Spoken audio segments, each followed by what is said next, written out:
Good evening, everyone. I am Mandisa Thomas, founder and president of BlackNonbelievers, which is headquartered in the Atlanta, Georgia area. And I'd like to welcome you to our MLK Day Livestream Fundraiser on our YouTube channel. If you are watching, please do like and share this video and encourage people to tune in to hear our wonderful guests talk about the significance of the holiday that celebrates Dr. Martin Luther King Jr., as well as help us raise funds for Black nonbelievers. And so 2026 makes 15 years of Black nonbelievers as an organization. Since 2011, we have been building community. We have been hosting in-person and virtual events. We have collaborated on a number of projects, and we have been instrumental in helping to uplift and strengthen the Black non-religious community and amplify Black non-religious voices and other voices of color, as well as help bring diversity, equity, and inclusion to the secular community, as well as the Black community. And it's important work that we're doing here.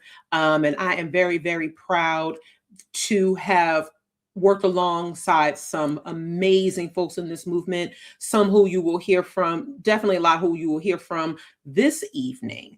And one of the things that we do as an organization is, in addition to providing support and community for folks who need it, we also educate on the history and state of non-belief, as well as humanism and free thought, and what that looks like in Black communities, which brings us to the celebration of Dr. King's the King holiday.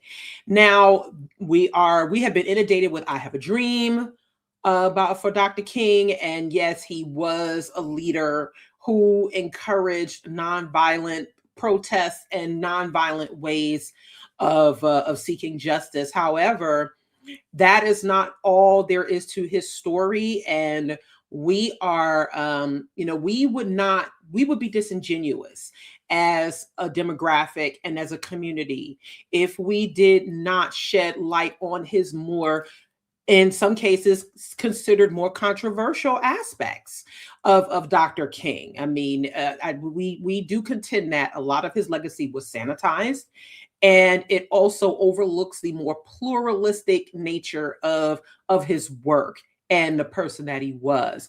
For example, for those of you who didn't know, Dr. King was a strong advocate for separation of church and state, or separation of religion and government. I would like to just show very quickly this quote that from a 1965 Playboy interview, in which he endorsed the Supreme Court's decision to ban school-led prayer. He strongly thought that it did not belong in the classrooms, that belief should be kept separate from the public specter, or at least in city, state, and federal ordinances.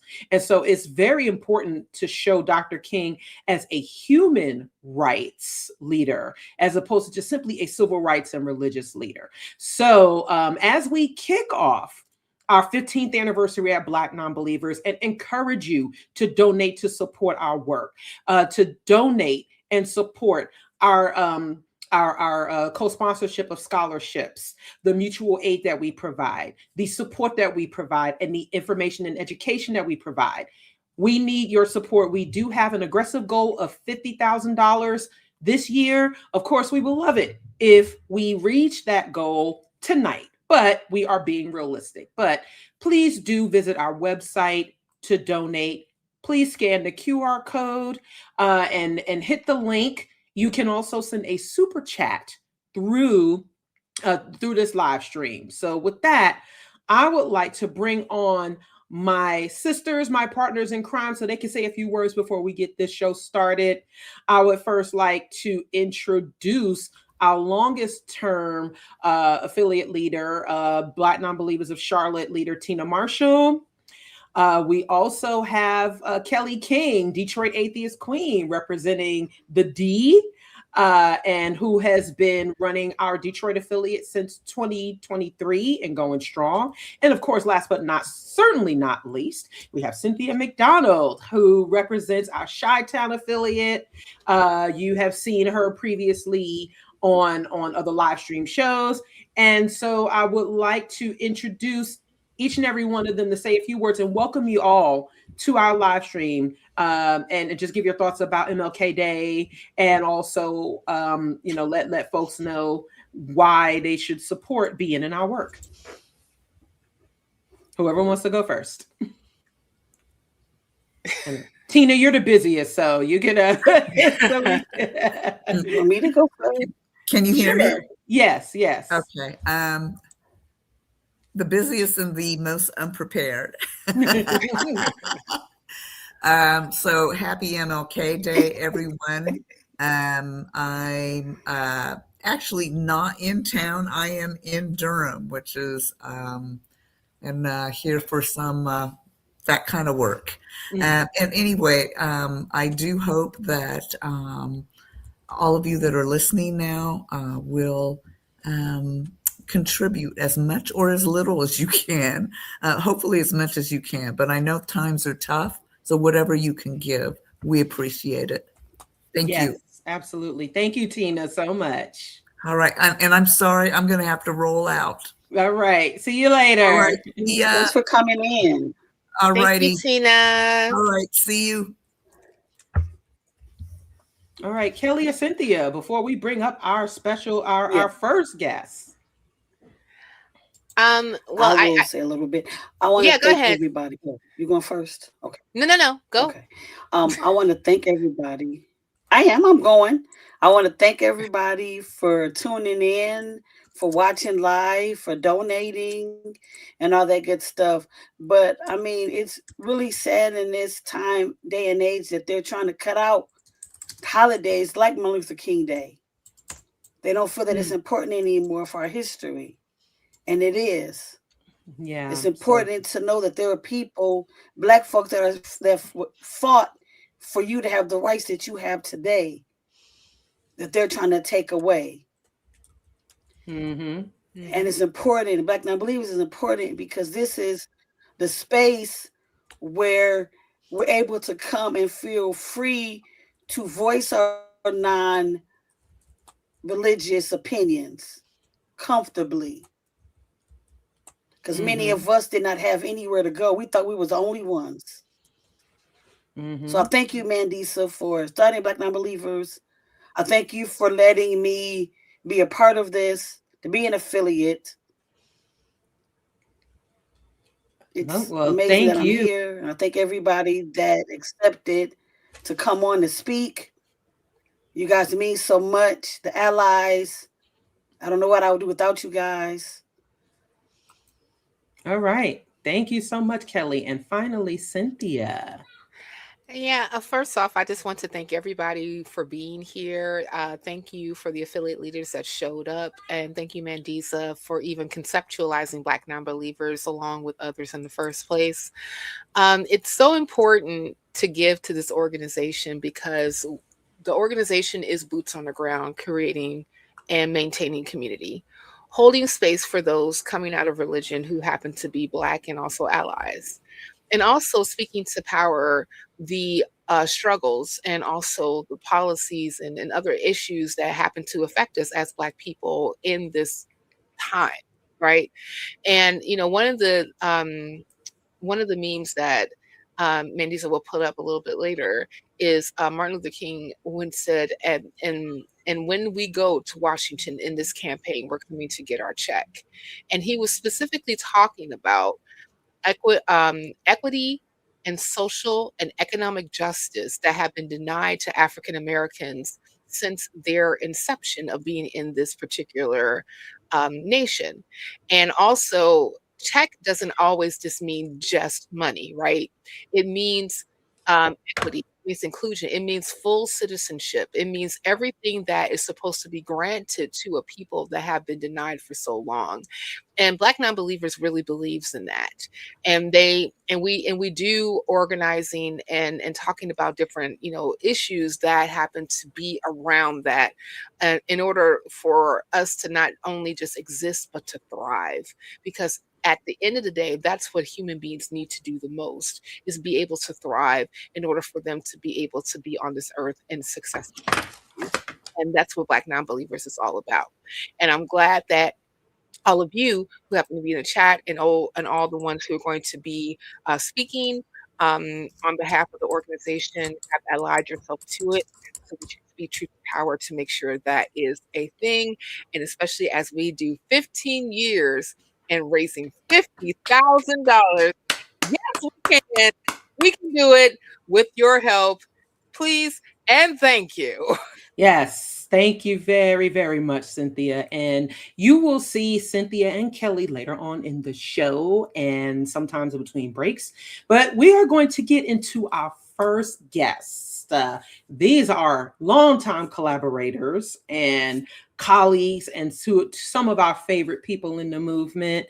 Please welcome to the stage AA board president of the American Humanist Association, author and Godless Gospel member Candace Gorham, and BN board secretary and director, filmmaker, name drop game creator, Deanna Williams. Welcome to the live stream tonight and helping us celebrate 15 years as an organization all year. Candace, you have been around since day one. Yeah, I cannot believe it.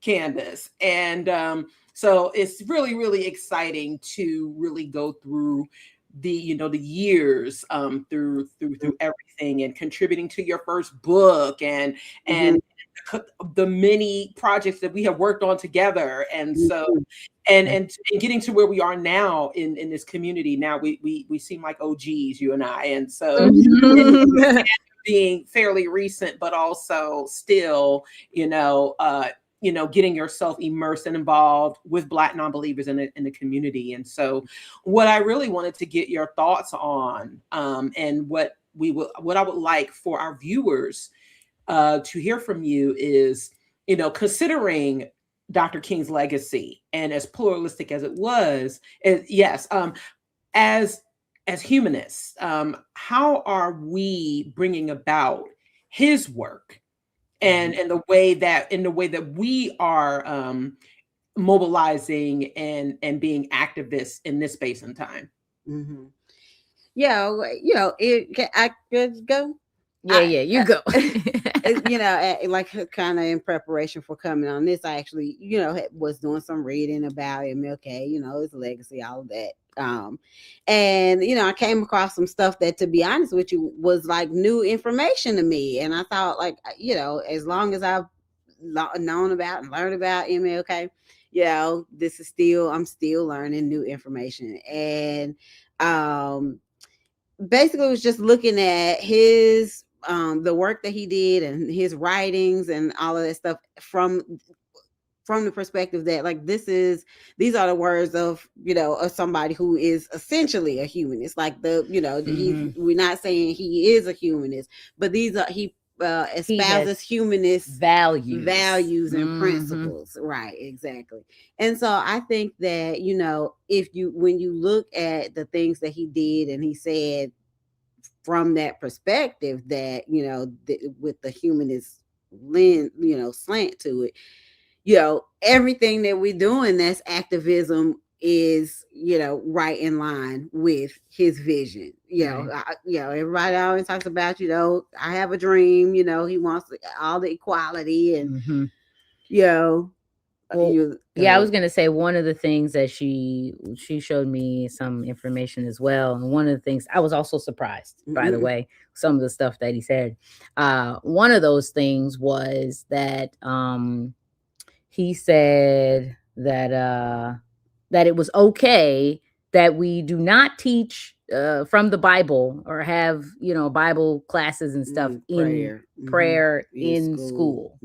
And he said that that's not the country we want, because there's so many different religions here. We don't want to exclude anybody. So whose type of prayer are you prioritizing?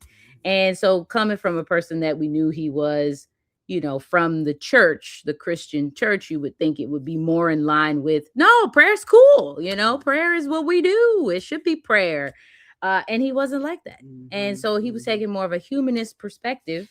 So, anything church state separation, he was taking, he would have been for behind. He would have supported church state separation. I think what you're talking about was the when the Supreme Court ruled that you couldn't have prayer in the classroom. He had done an interview talking about how he agreed with the Supreme Court decision. And so, that's in line with humanist values. Yeah. We can't just prioritize one over another. And that's also in line with a lot of atheist non-believers perspectives. We don't say we hate prayer. We do sometimes say that, but we don't want to take it away from a person who wants it. We just want everybody to be able to be recognized. And so you can't recognize everybody in school. So how about we just take it out altogether and we just have a silence? I'm all about a silence. And I felt like Dr. Martin Luther King would have been all about a silence. And so I think we're very much in line with some of the things that he was doing and preaching and wanting for this United States. Yeah, I mean, I think, humanist philosophy is all about taking care, we take care of each other. Humanity, humans, we take care of each other. And, that is a big part of King's, philosophy about the world in general, right? Is that's the point. We are supposed to come together and help take care of each other. He also talks about science and reason and evidence and stuff like that. And that's something that we as activists, we as non-believing people, humanists go for as well. Like, show us, let's look at this evidence. And we're not just looking at all the AI saying, hey, yeah, that's real. That person with the 6 fingers is real. AI is just doing too much right about now. Yeah, it's hard because, you don't know what to believe anymore. It's kind of disappointing. You see something cool on Instagram, social media, and I go to her and I'm like, look how cool. And she goes, babe, it says that it's AI. And I was like, oh, okay. I feel silly. So we into AI now. Right, exactly. What would King say about AI? I have no idea. He would say, follow the evidence is what he would say. Yes. And, I think about, real quick, I think about the Boondocks episode that they did on the Return of the King and how he was reacting to what he saw in Black communities today, when, and there's a joke about, tell us what was some of the stuff he saw, because I hadn't seen that episode. Oh, well, I'm not going to give it away, but he was being very critical of some of the actions in amongst Black folks, but then also just in general. And I think that because remember, he was also investigated and also surveilled by the FBI. He was labeled a communist.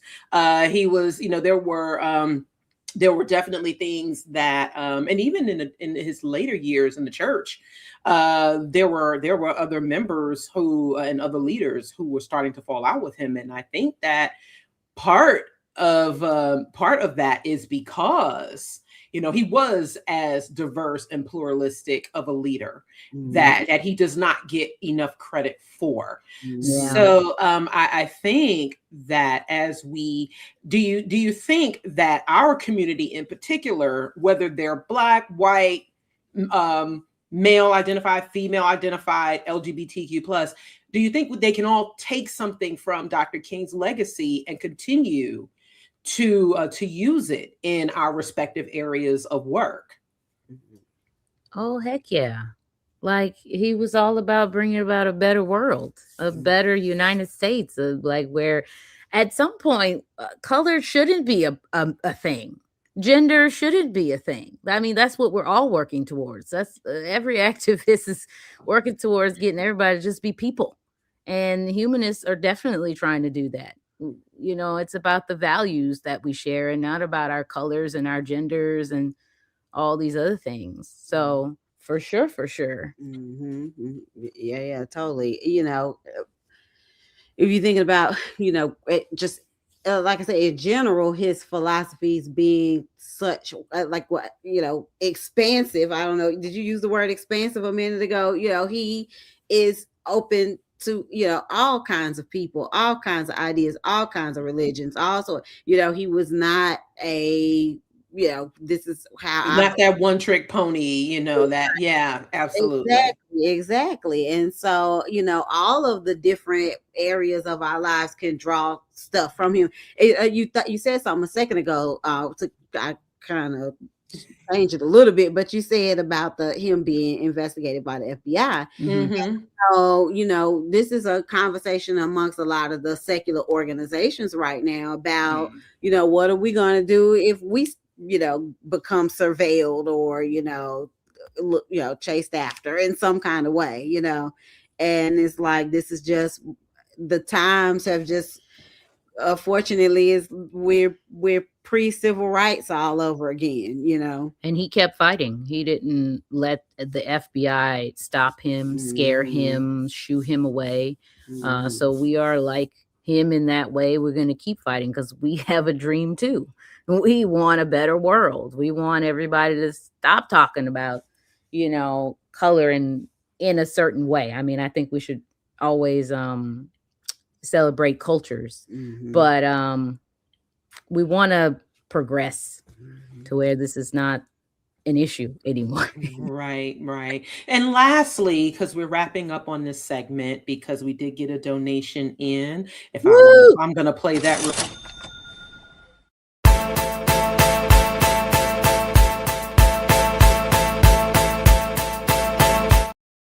That is so funny. Yes, isn't that cute? We received $100 from Free to Be Software Analytics. So I think we actually, yes, we received actually another 100. So that's 200.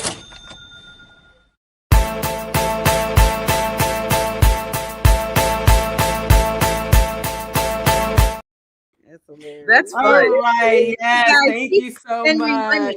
Please, because this is fun to watch that thing go doom. Absolutely. So before we bring on our next set of guests, please let folks know where they can find you, and tell us about at least one event, hint, where they're going to be seeing you next. What? Oh, where to go see us next? Where we gonna see us next? Give us the hint. I know. Y'all gonna be at BNC Con in November. Before that, we're probably gonna be at ROR 26. Oh yes, Revival of Reason, yes, in Revival Atlanta of Reason as well, yes. So. Yeah, you can find more information about Candace at the American Humanist Association as the president. And also you can find Deanna's bio on our website at BlackNonbelievers. Meet our team as a board member. So thank you, ladies. So thank y'all so much for kicking us off for our live stream 15th anniversary MLK Day fundraiser. We appreciate you both so much for being here. And thank you so much. Once again, we will see y'all soon. Yes, thank you for having us. Thank you so much. And once again, folks, please don't forget to visit our website at blacknonbelievers.org/donate. We take Cashapp. We are on Zelle. We're on PayPal, ActBlue. You can also send us a super chat through YouTube. Our channel is monetized. Please do support our fundraising efforts. We are in our 15th year as an organization, and we need your support. So we are going to move right along. Our second guests are all up and queued. I am so happy to bring to the stage the lovely Arden Hart. Hello. And also Dr. Ben Hamilton. Hello. Thank you. This is your first time on BN's channel, Dr. Ben. Yeah. So I know we've met before, but Yeah, we appreciate y'all being here. Thank you both so much for helping us celebrate Dr. King's legacy and kicking off Being's 15th anniversary.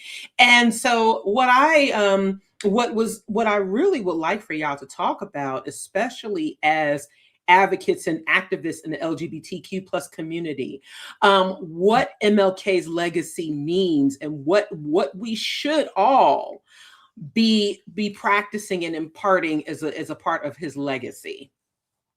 And whoever wants to start first is fine. Yeah, I mean, I guess when I'm thinking about a lot of this, I think about kind of, especially towards the end of his life, how like the decline in his sort of popularity of his message and the things he was advocating for. And, I think probably a lot of his opposition felt emboldened by that, like the broader popularity of that sort of message, and how important it was that he was so persistent and consistent with like the message that he was putting forward. And I think that's something that we can take, especially as trans activists with Ben and I, because I think, we're looking at this time where in our country, trans rights are facing massive setbacks. There's lots of polling showing that our popularity, like the acceptance of trans people in the broader community is perhaps taking a bit of a decline in certain domains. And I think it's so important to remember, like, how to stay on message when, things are getting hard. And just because your message isn't popular doesn't mean it's not the morally correct thing to do. And I think this is just kind of the nature of marginalization and how, you're kind of inherently going to be unpopular, even though what you're fighting for is just and true. And so, I don't know, trying to be willing to face the crowd and to say the right thing, even if there's consequences for it, I think is what's really important. That's kind of my initial thought. Ben, did you have thoughts? Yeah, definitely. His message about fighting so that we're not suffering in silence and that we're not just giving in and letting them do things. That message, I think, goes all across the board for minority communities. And like, especially, we're seeing kind of this overlap between all types of communities undergoing like the same oppression. But some of that intersectionality is a huge deal, and especially with trans people of color are facing some of the worst of it right now. And especially when we're thinking about gender roles, it's very, very Eurocentric in how we see femininity and masculinity and who gets to be more of a woman. And we see, especially with the conversations about trans people in sports, a lot of the people targeted are people of color. And so it's important that we all fight together and that we have this allyship across the board, because if one of our communities is targeted and comes under, then all of us are in the same boat. Yeah. And I think that kind of also goes in with like MLK did a lot of, talked a lot about how like the class struggles are so intimately related, just like intrinsically to the racism in the country. And I think likewise, like that is very evidently true for the LGBTQ community. And like, how important, like, it's not, you can't just, there are broad systemic changes that really need to happen. And I think people are so afraid of that because the unknown is uncomfortable. But like, it's so clear that the systems we have are not designed for people of color and they're not designed for queer people. And that is just completely unacceptable. Like, we are here, we are, Americans, we are also fighting for our rights, and we deserve to be represented fairly by our governments.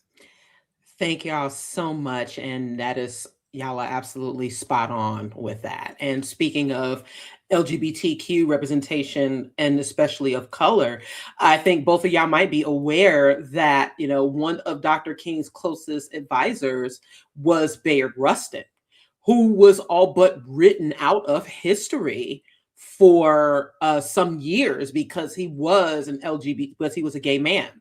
And now we are now seeing him portrayed as more as a civil rights, a person that was key to civil rights and the civil rights movement.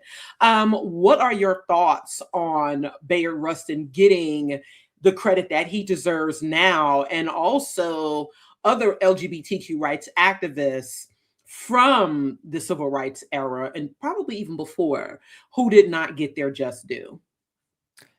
I'm gonna be honest, I had not heard that name until this moment, which I think just goes to prove your point and maybe makes me look a little foolish, but I think it really does prove your point that, he clearly was written out of the story to a large degree. But I mean, this is also across the fight for queer rights. Like, two of the biggest names were Sylvia Rivera and Marsha P. Johnson in terms of, the initiating the gay liberation movement. And it's only really in the past few years that people have even started to talk about, the impact that they had on the beginning of the gay liberation movement. So like it's clearly that has been across the board throughout our history in all of these civil rights movements.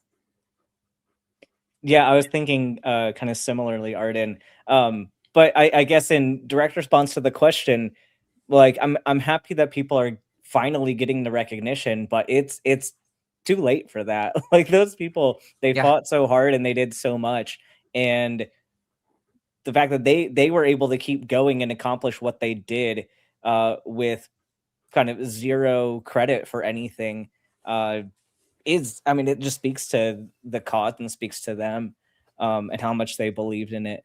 But we got to do better. Absolutely. Thank y'all so much. And I appreciate, your honesty, Arden, because, and this is one of the most important things about Black non-believers in the work that we do, right? There are points of history that folks aren't aware of that they should be. And the accomplishments that have come from the Black community that folks have not been made aware of before. And so as allies and as partners in this movement, what do you both think that more white LGBTQ folks, whether they are cis or trans, should be doing to bring more awareness to the to what people of color are facing, as well as imparting the values that Dr. King held? I mean, I think you got to have some skin in the game, right? Like, I mean, it's getting bad up there. We're seeing, ICE has become functionally a military occupation in Minneapolis as we're recording this stream. And I think too often the more privileged amongst us get a little comfortable with that privilege. And I think it's, you got to be willing to have a little bit of skin in the game if you want to fight for rights for everyone. And I also appreciate when we get called out, when we don't know what we're talking about, or when we say the wrong thing. Like, I know over the course of my, public journey as an activist, I have changed a lot of my views radically because people pointed out problems I did and pointed out things that I wasn't aware of. And I got some good education and realized how important it is to, make sure that we are broadening the scope and fighting for everyone together, because we are so much stronger when we fight together than we're trying to fight for just what works for us personally, what makes us comfortable. Yes, Ben, did you have any thoughts? Yeah, I think kind of going along with the previous question, sharing the stories that aren't the biggest headline, because, a lot of times they'll have the person that they most want to share out, the person's story that they want to disseminate. And we're seeing a lot of times, white people are going to be the ones featured. There's so much violence within against the LGBTQ community, and a lot of that, especially against trans men of color and trans women of color, that just the stories are not heard because violence is just accepted as targeting those communities. And we need to do better of saying this is not acceptable for anyone to experience. Absolutely. And thank y'all. I want to thank y'all so much.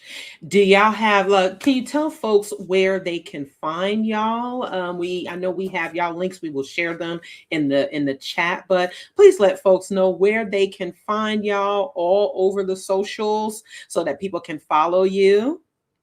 I'm at The Arden Heart on everything, and you can find me on the line most days of the week. I'm over there doing something. But definitely also make sure you're donating to Black Nonbelievers. I think one of the intersections that rarely gets acknowledged are Black atheists. And it's so important to support the work that you guys are doing to bring to community to this group of people. So I really hope that people would consider donating. I linked to the stream, and I really hope if anyone came here from like my Instagram or anything that you guys are willing to support, because this is a really important organization. Thank you so much, Arden. Yeah, and you can find me on YouTube at Dr. Ben Hamilton, and then of course you can find me on the Transatlantic Call-In Show with Arden. Yay! Well, awesome. Thank you both so much for joining us and on this MLK Day and helping BN kick off our 15th anniversary as an organization.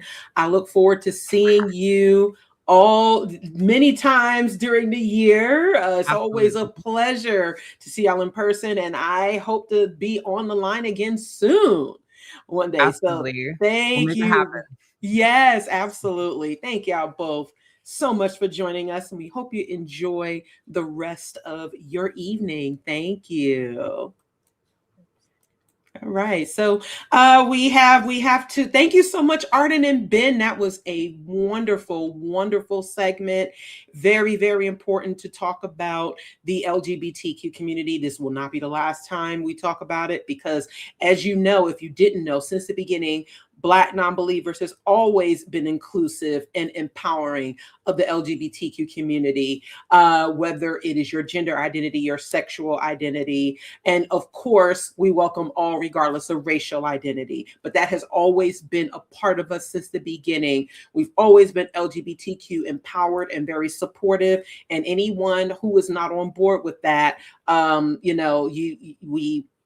we definitely we've always taken issue with that. So therefore, we want folks to know that that is an important piece to the work that BN does. And before we bring on our next guest, I have to play our cha-ching music.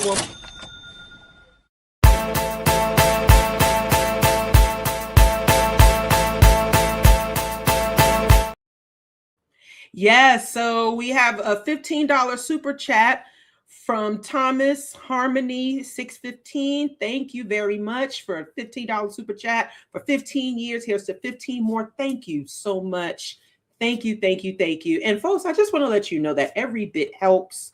Even if it's just a few dollars, we definitely appreciate it. And folks ask, you can drop us a super chat through the live here, but also you can go directly to our website at blacknonbelievers.org/donate. We are on Cashapp, we're on Zelle, we are on PayPal. Those definitely come directly to us. So if you have any of those, you can definitely send your support there. Remember, the $50,000 is all year long. That is just the minimum of what we're trying to raise. And so every little bit helps. And so some kind of Dickie, thank you for the $50 super chat. Keep fighting the good fight. Thank you so much. People don't realize that. I mean, if you're a community organizer, whether it is virtual or you're a content creator, it's important to understand how much work goes into this, how much time and effort and resources go into this. So it's important for folks to understand that,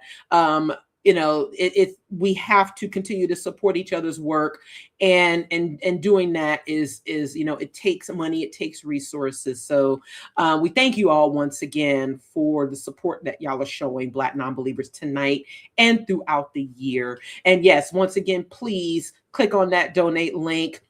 We'll share that again in the chat. And so now it's time for our next special guest. I am pleased to welcome to the stage Seth, Ambushed Apostate. What's up? How are you? Good, damn good. Ryan Kotastic or Rion Kotastic? Ryan, yay. And then Lilith of all trades. I know that I know we have talked before. Seth and you and I met at the Ark Encounter protest. And did we meet there as well, Lilith? Or have we met in person? Oh, okay. Okay. But yeah, I know that y'all work with Kelly a lot. Shout out to y'all. And so I want to welcome you to our MLK Day live stream. Thank you so much for joining us. And Honored to be here. thank you. Thank you Yes. so much. Thank you, Mandisa. Thank you. And so what I would like to just going on this is sort of like on the heels of talking about the LGBTQ community, we are seeing in these ICE raids, in the mistreatment of of people of color, and even just people, period. If the shooting of Renee Good showed us nothing else, is that no one is safe, no one is exempt from this administration. And so we are looking at a time that is not too far from the distant past, where folks were being terrorized. And it is a part of Christian nationalism. So I would like for y'all to just kind of talk a bit about how Christian nationalism plays a part in all of this, and what we can do as a community and as people to continue to fight it and uphold Dr. King's legacy, because he was in the thick of fighting Christian nationalism even as a minister. So, whoever wants to start, and give your thoughts on that. Seth, do you want to go? I was told that you had familiarity. Yeah, unfortunately, I was sort of raised in that Christian nationalist mindset from about 15 until I deconstructed at 30. I was the standard Trump supporting Christian nationalist bro. And it's embarrassing on one hand, but on the other hand, it gives me a unique perspective because I know what that mindset does to people. And that's sort of why I make the content I make, is to make sure we are educating people to get away from that mindset, because it's very, very toxic. Absolutely. And I think like what Mandisa said about what we see happening with ICE, it is really reminiscent of what happened back then, of these Gestapo, Trump using this group as his right-hand men to just round up people, disappear them. And this is to make America great, which is why it's like, oh yeah, it is reminiscent of that time. Improper. That was just really bad timing. Sorry. I've been asked, because people who know me know I'm a historian, if like Gestapo is an apt description, and it absolutely is. They were the enforcers of the Holocaust, and that's essentially what they're doing, is they are the enforcers of the Trump administration right now. And yeah, it's all tied back to Christian nationalists and Christian nationalist ideals. So right. And the fact that they continue to pass this narrative that this country was built on being like founded on being a Christian nation, which is an absolute, like, that's an absolute fabrication, an absolute myth. And really, it just to me, it devalues the Constitution. Like, the Constitution is supposed to mean so much to them, and they hold it in such a high regard, but that just, it devalues the whole system, the whole thing. Right. But that's part of. Oh, go ahead. I was going to say, what a lot of people don't realize is a lot of people know that some of the founding fathers were deists, and they're like, oh, well, they were deists. Of course, they don't want Christian, like a Christian nation.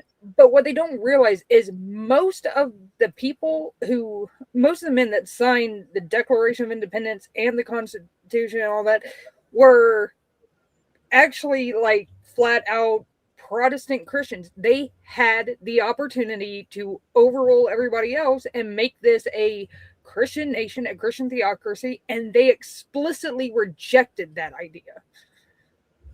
Yeah, that makes sense. We would be that today.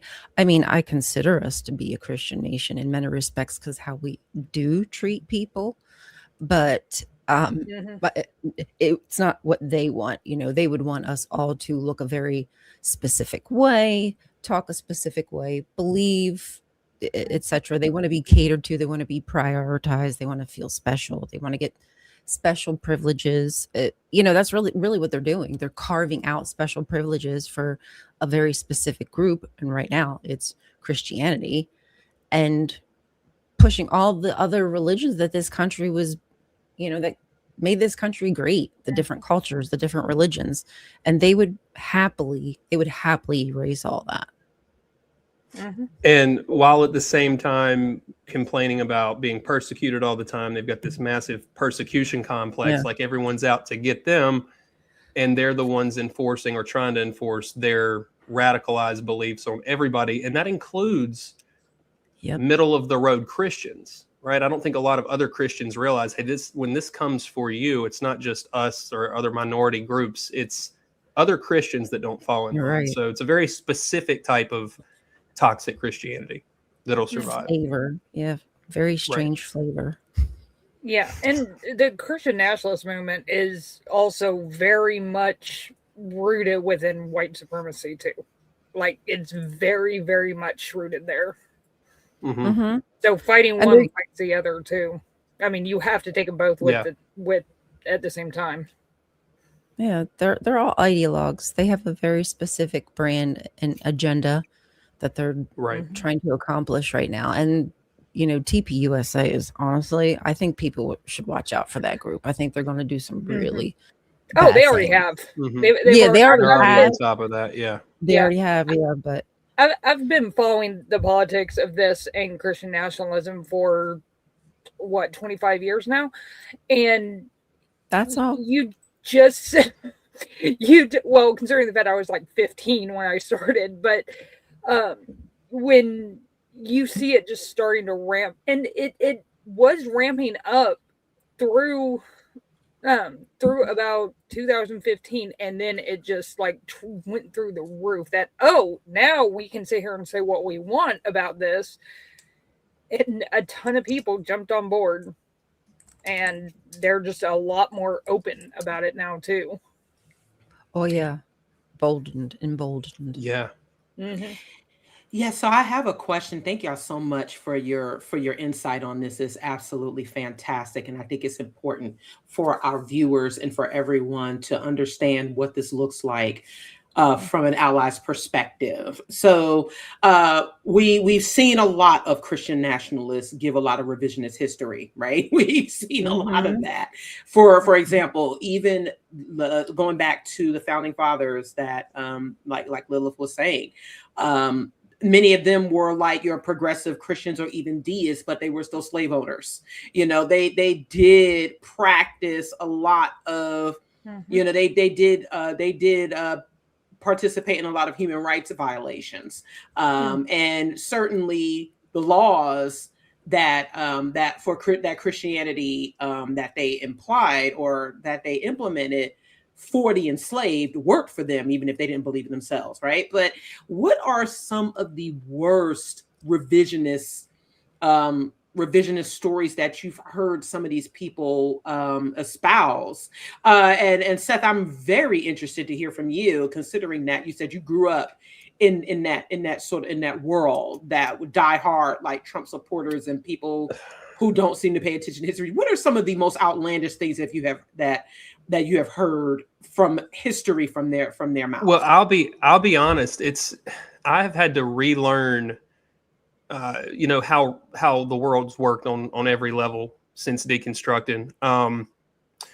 Their biggest thing was, this is a Christian nation. Israel's God's chosen people, and anybody outside of that is the problem. And any history that got in the way of that was taught as fact. Everything in groups like this is so warped. When you get out as an adult, and I'm sitting here going, what really happened? That's why I've leaned so heavy on a lot of these resources within this community, because I'm having to relearn what history actually was versus what I was taught on pretty much everything. I know that might not be much of a specific answer to the question, but these groups screw up your knowledge on pretty much every topic. So I don't trust anything that I was told in those groups, to be honest. So that's deep. It is. It's a lot. Do you want to go ahead, Lilith? Yeah, well, for sure. So I wasn't raised I personally wasn't raised Christian nationalist. I was raised in church that was kind of half Christian nationalist, half not, and went to a school that leaned towards the Christian nationalist side.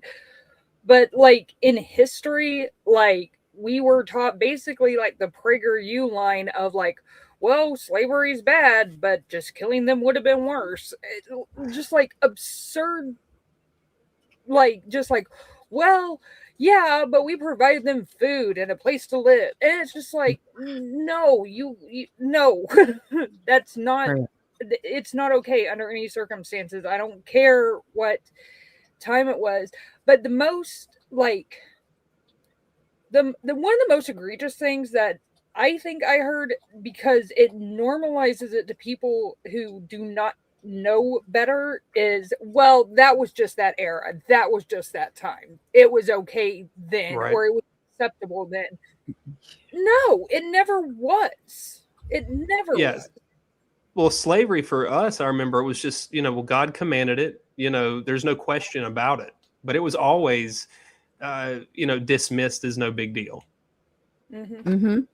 Yeah, I think that's part of the biggest problem is the apologist arguments for slavery. It's infuriating. They're disgusting. They minimize it. The stuff that we hear come out of the apologists' mouths nowadays about revisionist history and enslaved people were better off, and we brought them civilization and language and the arts, and which is really just all lies, because then we end up stealing like rock and roll, and we steal like the banjo, really all of our culture, a lot of it is based on the things that we've stolen from other people. So I mean, there's a lot of revisionist history. We could list a lot of them, but absolutely, when it comes to slavery, and then back to what Seth said, anything involving the Bible and Israel and what we have to do and what we have to support, and Israel and Israelis and Israelites are all the same thing, and it's all just a lie and fabrication. There's so much. I could give you a list. Oh, I'm sure we could be here for a very, very long time talking about Christian nationalism, its history, and how it is still so very harmful. And so do you think that we can all continue? I'm sure I know the answer to this, but do you think that we can all continue to work together to uplift the legacy of Dr. King and what he stood for, and considering what y'all may have been taught about him, as non-people of color, and what he might have stood for, or what y'all might have been raised to think he stood for? To be fair, what I learned mostly was in school, and then the things that I've taught myself, as an adult. But I think one of the biggest things that I really appreciated from him, and just listening to him today, because I was really trying to catch up, I was like, I really should know more, is just how he was always able to inject hope into people. I couldn't imagine living through that time, and just probably desperation, hopelessness, and he was able to inculcate something to aspire to, a future that could be brighter for people even in their darkest times, and that ability basically led him to be able to bring communities together, like people from different walks of life and cultures. He was able to bring them together. So I think that even though we're in a very dark time, I don't want people to lose hope, because we will win. We really will. Unfortunately, it's not going to be easy, but don't give up that spirit. Like, let's keep that MLK spirit going. Yes. Real quick, tell everyone where they can find y'all. Ryan Cultastic, a goddess. You can find me at on YouTube at Lil of All Trades. I am also rather active on Discord through multiple servers. And you can also find me on the Kentucky Atheist channel on Thursdays doing a political show called Politicality. Let's go. And you can find me at Ambushed Apostate. 2025 was sort of a transitional year for me. So this year I've got some things planned for the channel. I got some interviews already scheduled, and hoping to get a lot more. So yeah, stop by and say hey. Hit me up, Seth. We need to. I will holler at you, man. Yes. I appreciate you so much letting me be a part of this. Oh no! And if you thank can, donate, please. It's a great Donate, organization. please. Thank y'all so much for being a part of Being's you. MLK live stream. I really, really enjoyed your input on this subject. It's pleasure. very, very Yeah, important. Thank it's been a y'all pleasure. all so Thank so very much. Enjoy the rest of the stream. Donate that coin. Yes. Thank you all so much. And we have to play our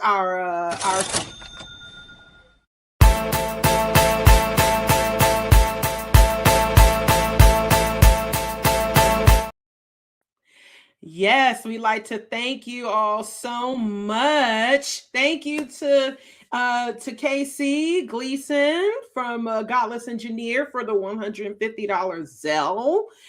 We appreciate you so much. Thank y'all so much for getting us started for Being's 15th anniversary on this MLK Day live stream fundraiser, where we're only with you for 2 hours, and we have some more special guests. We appreciate you hanging in there with us. This has been fantastic. We hope you're enjoying the stream so far.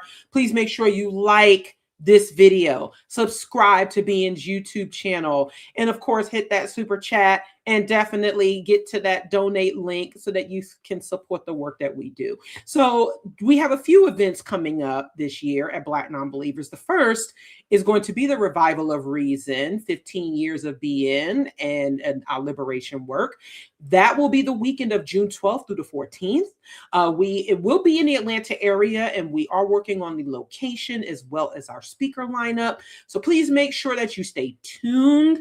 And also, we are back on board for BNC Con 2026. You please get in your please secure your spots today. Special guests will be Godless Engineer, who will be on the stream a little bit later and very shortly. We also now have Black Atheist Rants. We're gonna have Candace, Gorham, and Deanna Williams. Yours truly, Kelly, Detroit Atheist Queen, will be with us. And so please secure your slot today. We offer flexible payment options throughout the year. And we are going to be aboard the Carnival celebration. The entire journey will be November 28th through December 6th. Sale dates are November 29th through December 6th. We will be on the Carnival celebration, which is one of Carnival's still newer ships. So please, please, please get in your deposit for BNC Con. And we also have another week.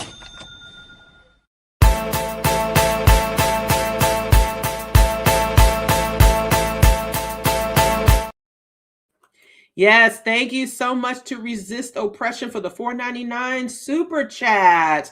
Thank you so much. Dismantle and unify. Absolutely.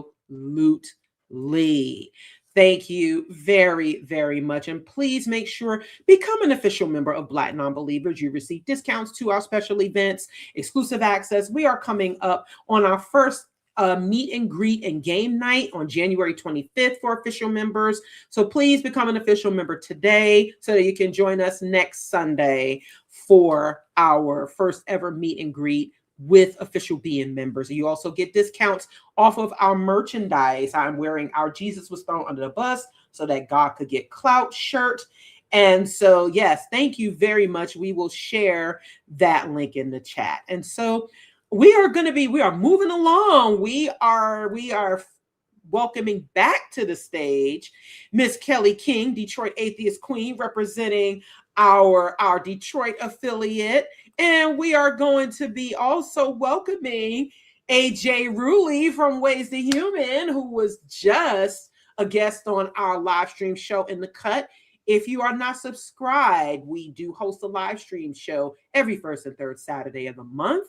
And so please make sure you tune in to previous episodes to hear from our wonderful special guests, and AJ was one of them. So welcome to the stream on this MLK Day. I put my matching red lipstick to match Kelly, of course. Yes, yes. Oh my gosh, it's so good to see you again. So one of the things that I really wanted y'all to talk about for this segment is the growing presence of women of color in content creation, and also how you see yourselves growing in this movement, especially with the values that that Dr. King, especially in upholding the values of Dr. King. So where do y'all see yourselves in this day and time, and how can we continue to move forward in this moment? Kelly, you want to go first? Oh, whichever. Oh, I think you're muted, maybe. I couldn't hear you at least. I did mute, but yeah, you can go Okay, first. there you go. Okay. Well, I want to say, as far as Martin Luther King's values, there is one quote that always comes to mind for me, and it's the one that says, "Our lives begin to end the day that we become silent about things that matter." And as a person of color, as a Hispanic woman, for me, that rings really, really deep, especially with our current, political environment that we are experiencing, right? There's people, mostly Hispanic people, being rounded up on the streets by ICE. And we shouldn't be surprised. We shouldn't be surprised because Black folks have been warning us about, the dangers of authoritarian law enforcement. And the Black community has always been extremely supportive of Hispanic folks. Unfortunately, I cannot say the same the other way around. I know most of the Hispanic community is not as welcoming of Black folks, and that's something that I would love to change myself. I would love to change that. It's something that I like to speak about, bring awareness of that, because the only way that we can get through this is when we are all of us together fighting for the same.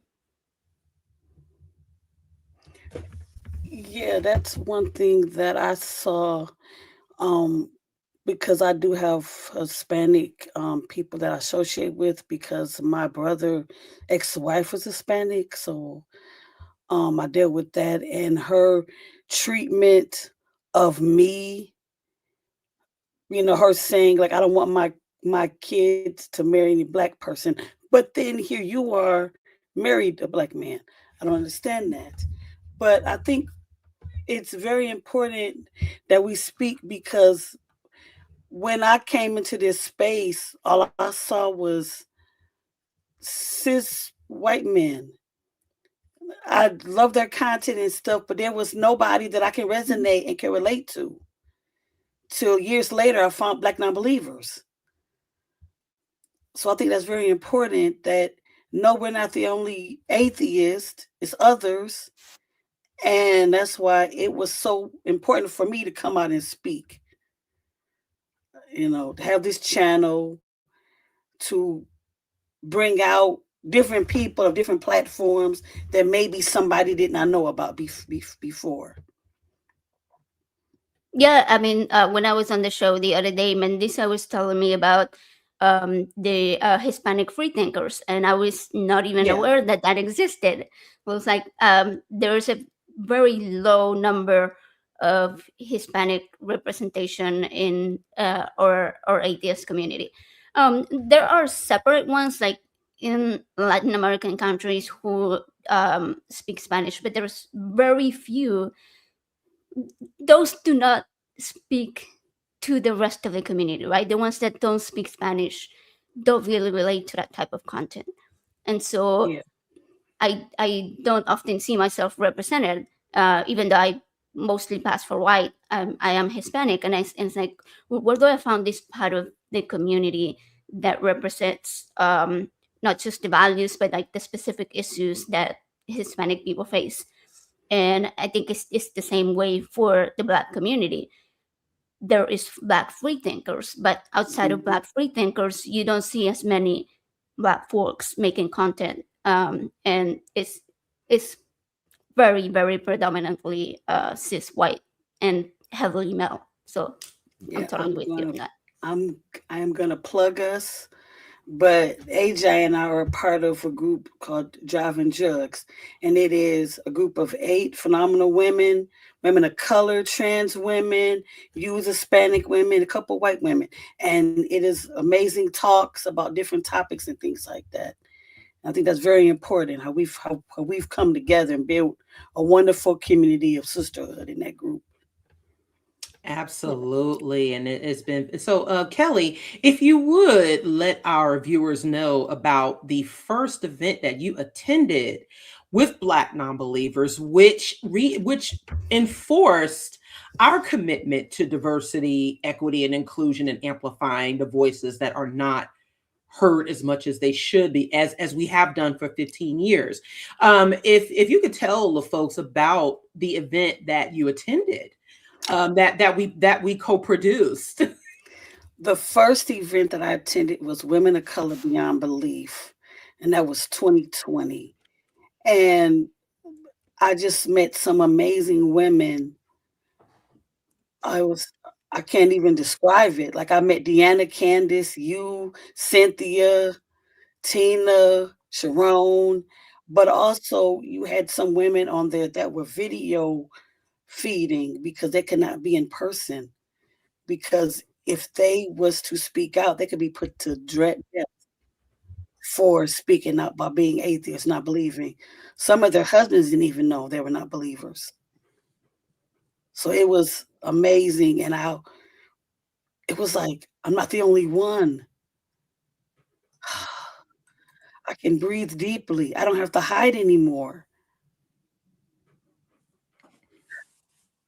It was like, man, amazing. It was like an epiphany. Like, I don't know, just can't even describe how I felt when I walked in that door and I saw beautiful Black women, and along with allies as well.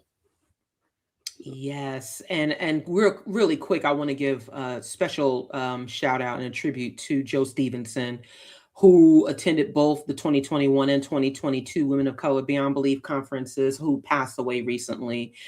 He was an avid supporter of Black Nonbelievers, and he supported the events that we produced. And so we were sad to hear of his passing. And so AJ, I want to ask you real quick. I'm sorry, Kelly.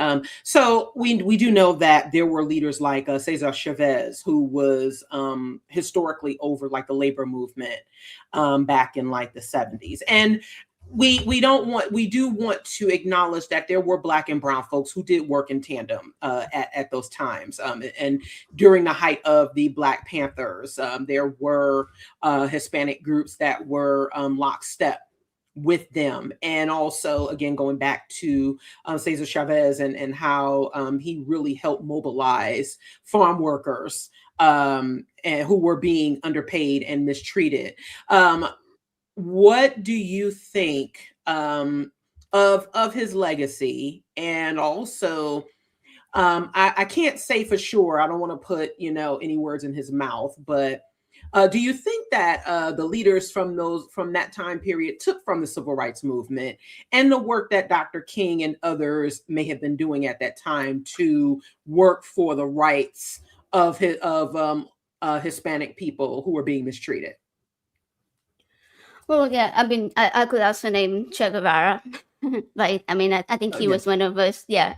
Also Argentinian, of course. I think it's really important to remember their messaging and their work and put it in place today, and make sure that we are focusing and bringing awareness to the differences that each community faces. Like, let's say, Black folks and the police, Hispanic folks and ICE, right? But we can ultimately come together because we do have the same goal. And again, going back to Martin Luther King's quotes, because I love his quotes. All right.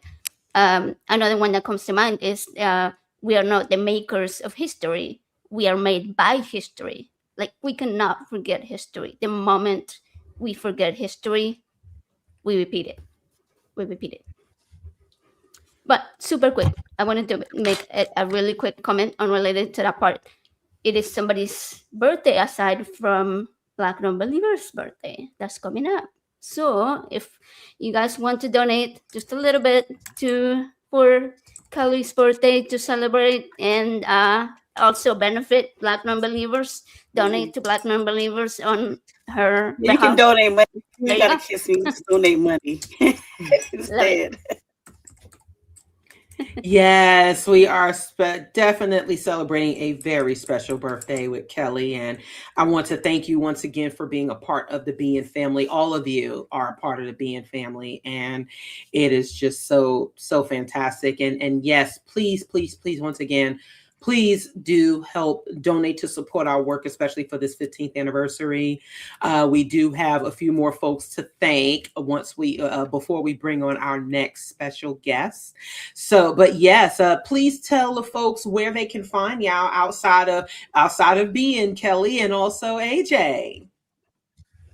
You can go first. Let the guests go first. Okay, my channel is called Ways to Human, like right here, Ways to Human. And I make content related to science communication and helping people deconstruct their supernatural beliefs through understanding how the brain works. And also on the show that Kelly mentioned earlier, Java and Jugs, which is every Monday morning, will be 8 a.m. Central on the DAM network, and also the Java and Jugs channel. Awesome. Well, it was always wonderful to see you, AJ, and thank you once again for taking the time to be a guest on In the Cut on Saturday, as well as being a part of our Livestream Fundraiser this evening. So thank you once again, and thank you for all of your support, your camaraderie, and your work, the work that you do on your channel. And of course, as always, thank you, Kelly, for being our support and also being a part of branching out into finding your voice in this space and continuing to develop that. Of course, we are here for you.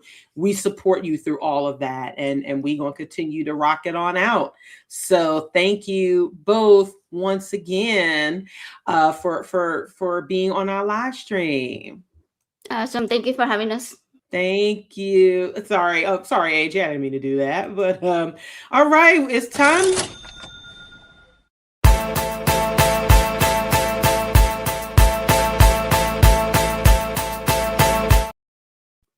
All right, and we are back. So we have a $2 super chat from Adrian Belgrave 4123, just supporting Black-owned businesses on MLK Day. Thank you very much. That is so very much appreciated and important.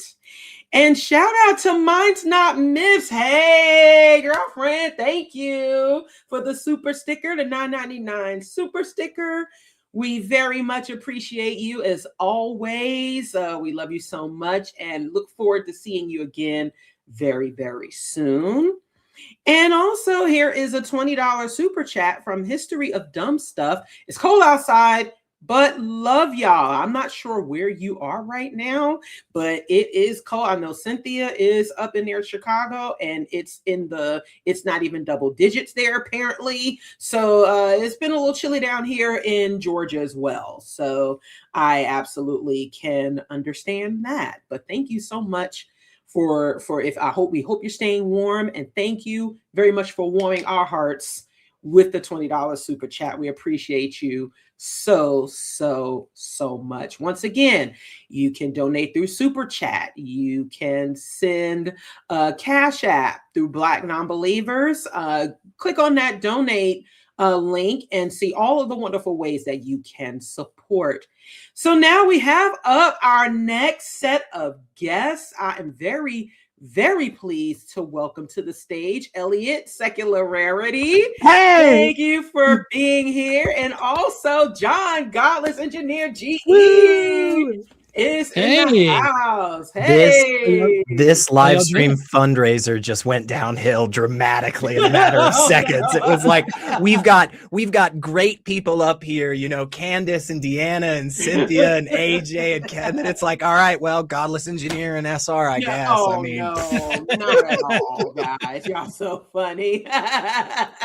So, I mean, y'all both have been making some really, really good inroads in this community, and I think it's important for folks to know who we work alongside, you know, who we are in partnership with and in collaboration with our allies in the movement. And so from y'all perspectives in this short amount of time, what do y'all think, and it doesn't matter who goes first, what makes effective allies, and also what would be considered co-conspirators, and for especially in the vein of the legacy of Dr. King and in our movement?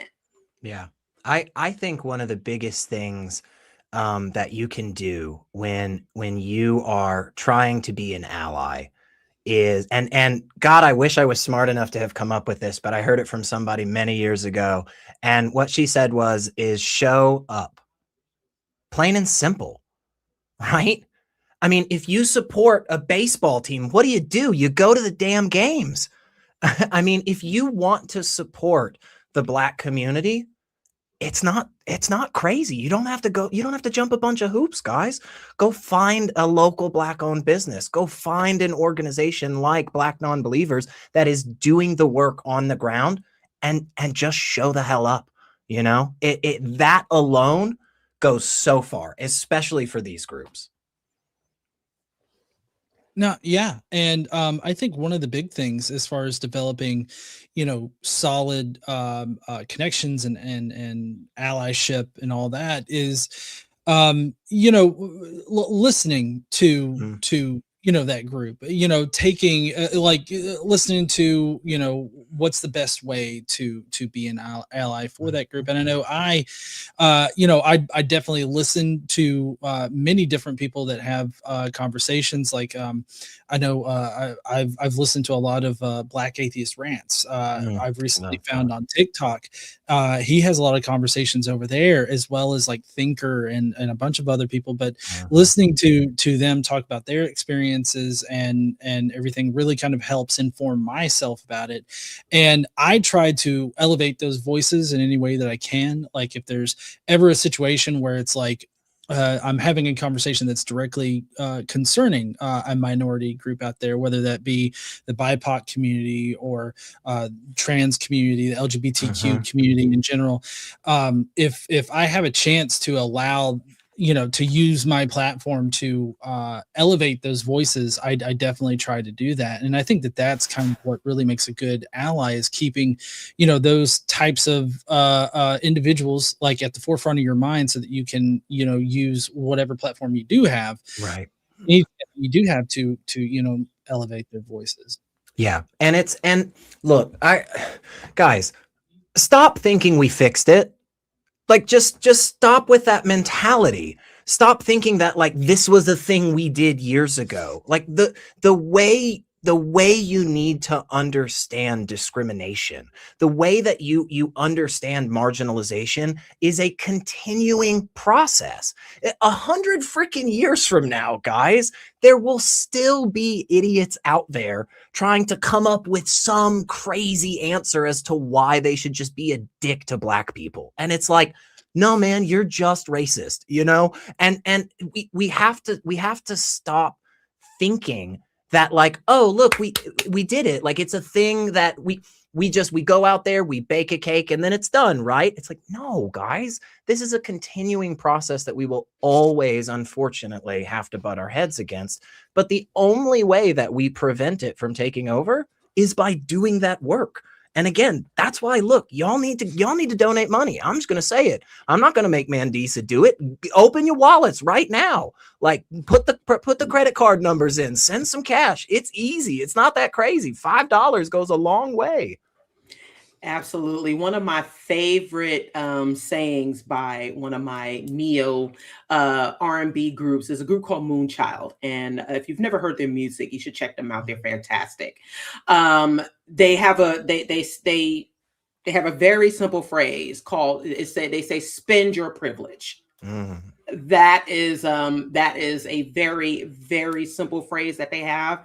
And I appreciate them as a white trio. They're very, very talented, but they work with a lot of Black artists, and their music is just fantastic. And their message and how they show up and support is absolutely important. Now, Dr. King did have words for like white folks who call themselves allies, like the Christians in, even within his own community, who told him he was being too radical. Right. So what can y'all speak to as far as what those allies got wrong and for MLK to call them out, and how we as a community and allies in our community, and I know y'all have absolutely made some very, very, very, very good points, but how is it that allies can learn from the mistakes of those folks who consider themselves allies before and improve on it? John, do you want to go first? Sure. Yeah. I know for me personally, which I guess I'm not too educated on the Dr. King's criticisms of the white allies that he had, but I know for me it's more about I guess not being defensive about any kind of criticism that I get. Like, constructive criticism is very important. And whenever I do have, somebody from the BIPOC community, clarify things for me or try to educate me on where I might be going wrong, I've definitely learned to, listen to that instead of immediately becoming defensive about it, because it's like I can accidentally do something that, is not, meant the way that it comes off, and is, it's an easy correction. And I think that more people need to be aware of making those corrections, listening to people in that community, and really applying, whatever advice that they have, because that can only make you a better ally, and it can only help elevate that community itself. Totally agree.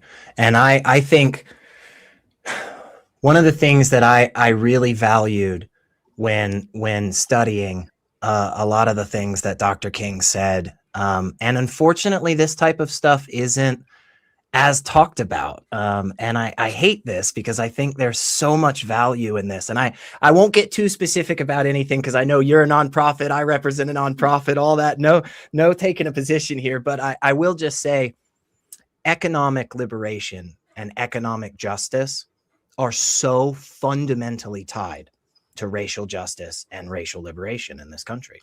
And once we start recognizing that, guys, there is a reason that they burned down Black Wall Street, right? And it was because they knew the power that held for that community, and they saw that they were going to lose their ability to keep them down. So like I said, I'm not getting too specific. All I'm going to say is donate, y'all. That's an easy thing y'all could do. Donate, that is powerful, man. And when we start recognizing that power and that ability, and we stop telling those that have been kicked down in the sand for years, hey, you can't stand up that way. That's not the right way to lift yourself back up.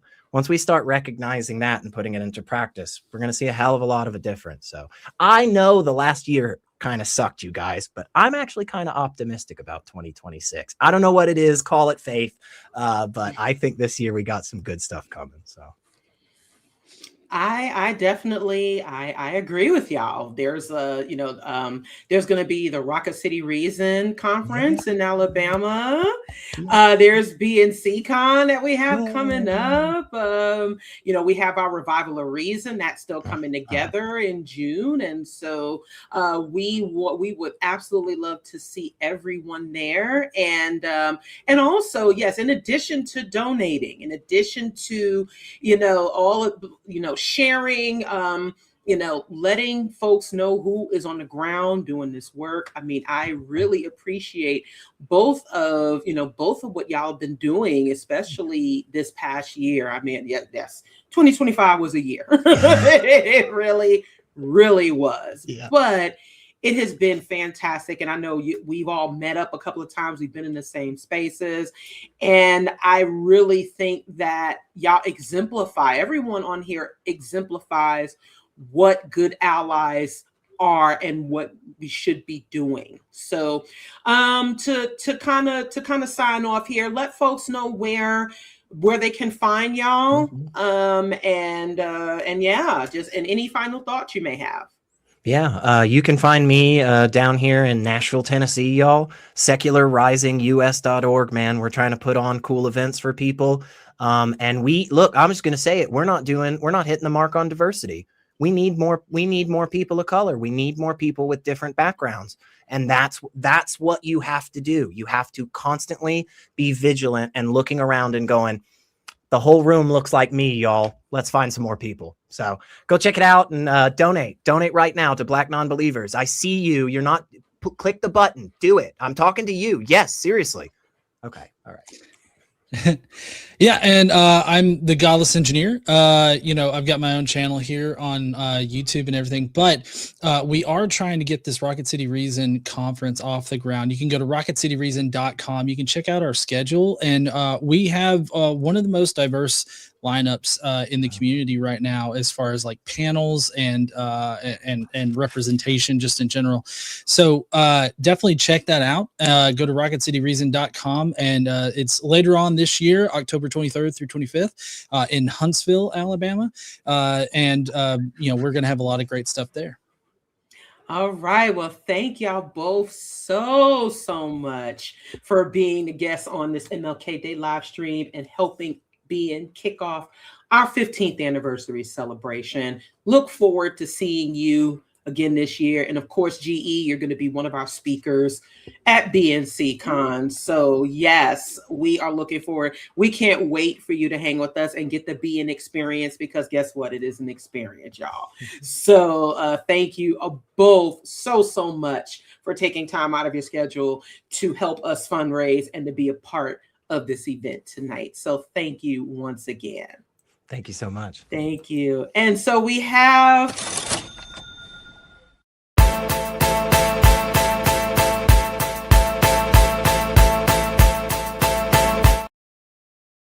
all right, so we have a $5 super chat from Karen Arnold, a super sticker. Thank you very much for the $5 super sticker. We appreciate you so much. Thank you for helping us kick off our 15th anniversary celebration, as well as supporting our MLK Day live stream fundraiser. And we have a $20 super chat from Archradish. Can't wait to see y'all in a couple of months. Yes, thank you so much. We do appreciate you. We appreciate everyone who has supported our live stream fundraiser so far. We're only doing this for 2 hours because we know it's been a lengthy day, and we don't want to take up all of your time, but we really do appreciate everyone who has tuned in. This has been a fantastic conversation. If y'all are having a good time during this live stream, please don't hesitate to let us know. We have a few more guests coming up, and I am so excited. I'm welcoming back our sister Cynthia to the stage, and alongside her is another one who was just recently a guest on In the Cut. We got Mr. Black Atheist Rants. Welcome to our live stream fundraiser for MLK Day. It is such a pleasure to see you again. We just saw you this past weekend. Me, you, Edith, Sharon. We had some brunch, and so it was just really good to see you.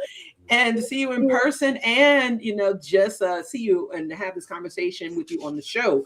So welcome, and welcome back, Cynthia. I know you. Hi. Yes.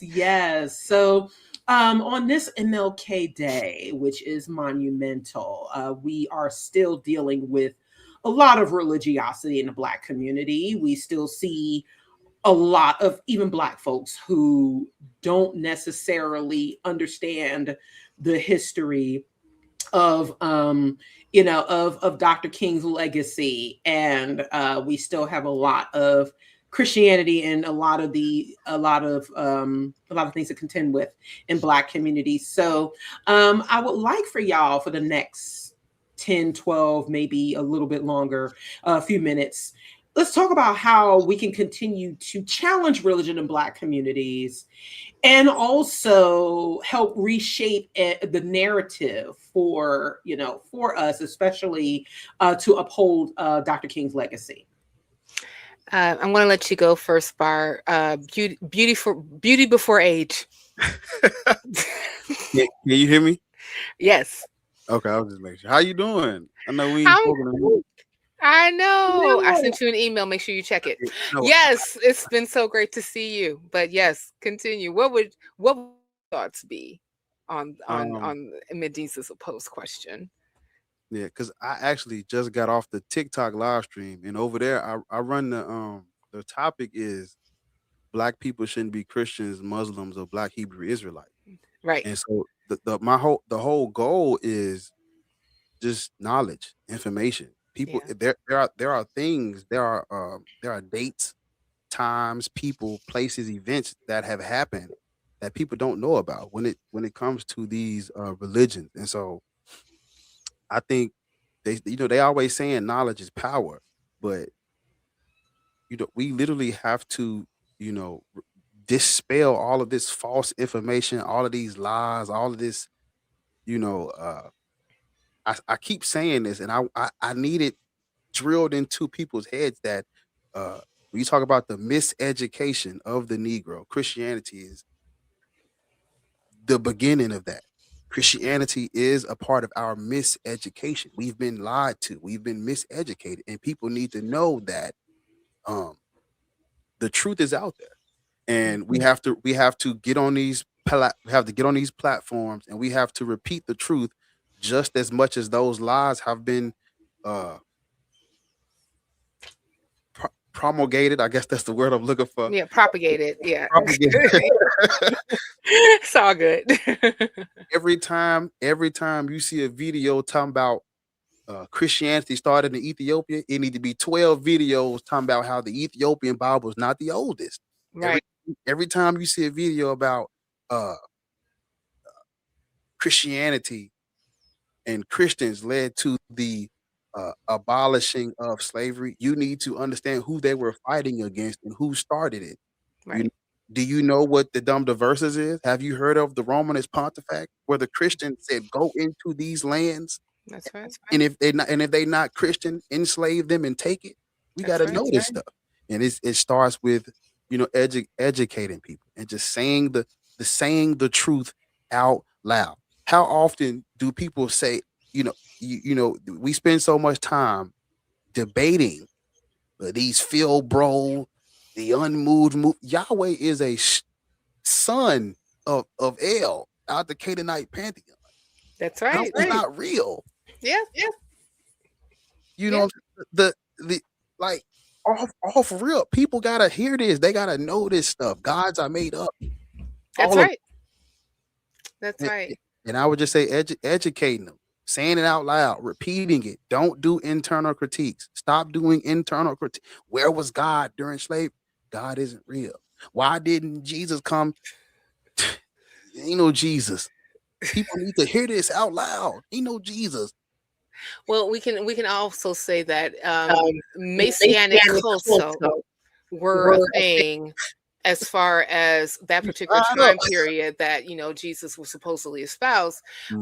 So that could also be part of, you know, the conversation about, well, where was Jesus? And I would even conjecture to say that if we take that further from what you're discussing, it's not just Christianity, Right. because our people also have, you know, connected themselves to other religious facets that actually it really points on how they think, how they behave, how they practice, you know, certain things in their lives. You know, I was even thinking about when I was on a live on your TikTok, you know, some time ago, when you had a cultural Jewish person that came on to the show. And, you know, and I would, you know, basically say, yes, I give you credence to this. However, you still have to, do you still recognize that some of your practices are still based on a belief system? It's still based on a religion. It still happens to inform some of the things on how you think, what you think, and how you actually, you know, conduct your life. And I think that that's something that should be brought up multiple times when we're talking about us, especially as a people, because us as a people are very much so entangled into identity and belief. It's very much so on how we conduct ourselves, to the point where, and I know that you heard this before, Bar, that how can you call yourself Black if you ain't Christian? How can you call yourself Black and you're not a believer? You know, how can you even call yourself Black and you don't even believe in God per se? Like, because, like, you know, a conversation that we hear a lot amongst us is, well, I'm not religious, but I'm spiritual. And I'm still trying to figure out what the hell that means. But I think that when it comes to the point where we can kind of divorce ourselves from these made up things that you talked about, because, like, if you want to go back to the pantheon of gods that, you know, different religious sects actually chose, I'm going to choose Yahweh, I'm going to choose Yel, I'm going to choose Jehovah, I'm going to choose, you know, the goddess Ashtaroth. I mean, like, all these different things, right? It's still something that was made up by people millennia ago in order for them to understand or try to figure out what the hell that they're seeing that's called reality, you know. And I hope for that day that we can get to the point where we're just looking at reality for what it really is, and actually glean and actually attach ourselves to what is here right now, so that we can actually utilize the knowledge that we have as, you know, as a people, as humans, in order for us to forward what it is that we really need to forward. Yeah, I agree. Mm-hmm. I agree, because it's you know, people deconstruct Christianity, but it's like it's so many different layers of like indoctrination and Yeah. things that you just gotta unpack all this stuff. I think I heard one person say, like, I think she was like, she's gonna always be deconstructing and unlearning and unpacking things until she dies. I'm like, yeah. Because every day when you out here seeking new information and challenging all the things you've been taught, it's like, damn. Every day you find out this don't make sense, or that's not right, or this don't line up, or, you know what I'm saying? So it's like, I'll say it, elephant in the room. Atheists can be racist. Atheists can be misogynistic. Atheists can be homophobic, all these things. This stuff don't go away just because, oh, I'm not a Christian no more. You still got shit to unlearn and unpack, though. That's right. That's right. You know? Yeah. It's very true, because, like, I mean, like, you spent an umpteenth amount of years in church, and so have I, right?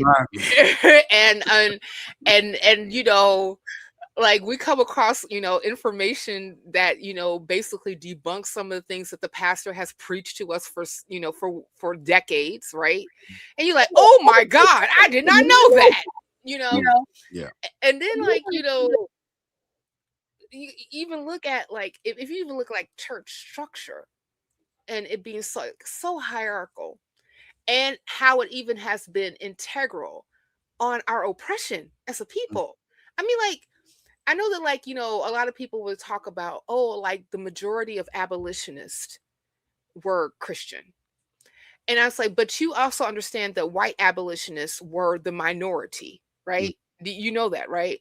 And even if I give you, like, yes, Christianity is what they basically utilize in order for them to substantiate their beliefs and why we should be free.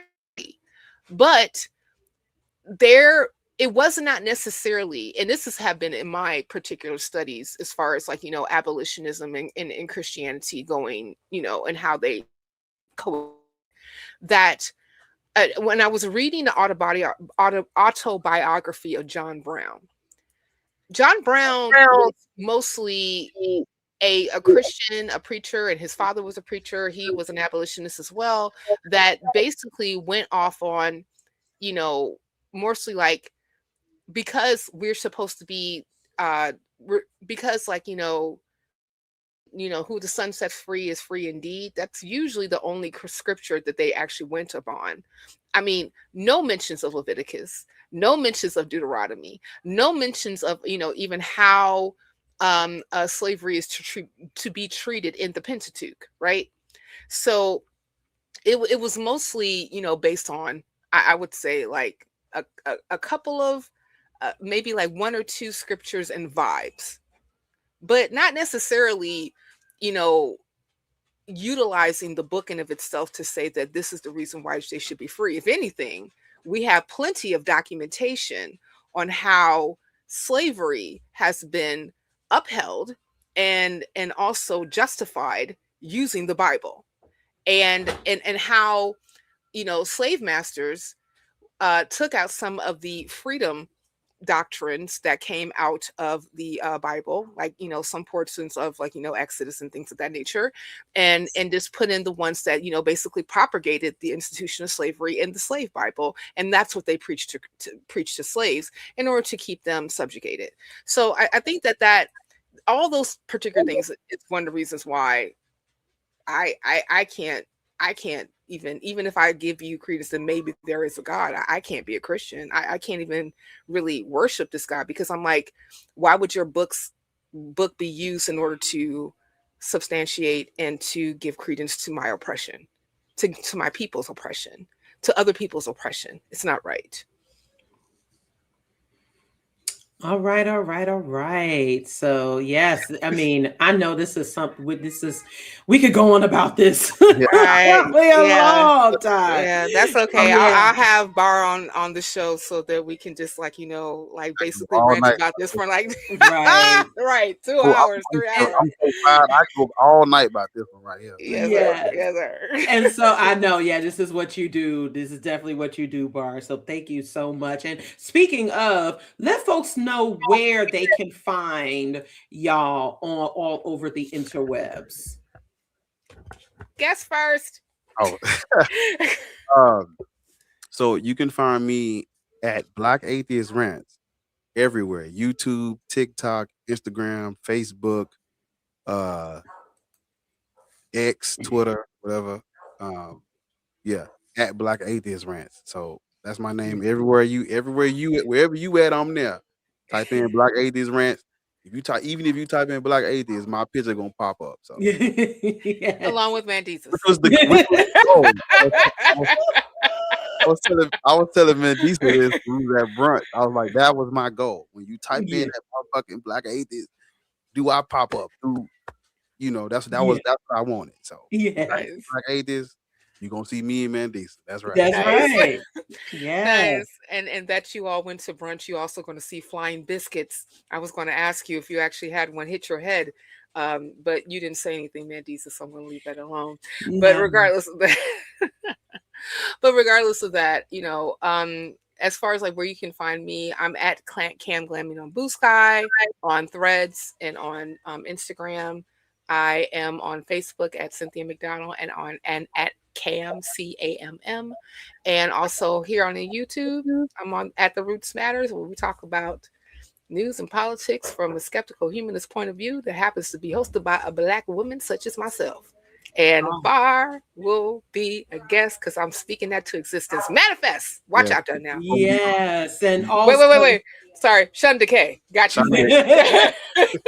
Yes, and we are pleased to welcome Bar as our newest speaker on our lineup for BNCCon 2026. So please do, if you haven't registered already, please do. And so, yeah, I'm looking forward to having you with us. So thank you all. Thank you both so much for the wonderful segment. And donate, damn it. Yes. Give us your money. That's right. They close them doors. We put something in this bucket. Right. Close the doors. Yes, and so thank you all once again. We are going to play that music one more time.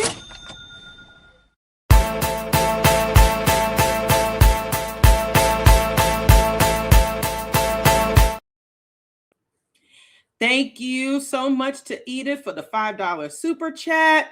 Edith is our co-host on ITC. She has been a very, very avid supporter of BN for the past few years, and we love her so much. Thank you. Thank you to everyone. So far, we have raised a total of $482 tonight. That is a very, very wonderful start for our 15th anniversary. Please keep the donations coming. And if you would like to make your contribution anonymous, you can do so through the PayPal Giving Fund. You can find that link on our website. And so, as we said, there's a grand opening and a grand closing. And so as much as I would have loved to have more time with y'all, we know there's been a long day, and we want to make sure you're on your way, but I could not end this live stream. I'm very, very, very honored to have our final special guest with us this evening. One of the OGs in this movement, and helping people to deconstruct and challenge their beliefs. And he's definitely been a brother to me and a brother in arms. Everyone, I'm pleased to bring to you to the stage the one, the only Matt Dillahunty. Welcome to our live stream this evening. Awesome. I'm invited to the cookout. I was listening to Secularity and GE, and they're talking about diversity. And I know John was talking about how diverse the conference they're working on is going to be. And I'm like, it's not really diverse if every speaker there is often. So make sure is awesome. So you need to make sure you invite me. So there's a non-awesome speaker, and then it will truly be diverse. But how are you? It's been a minute.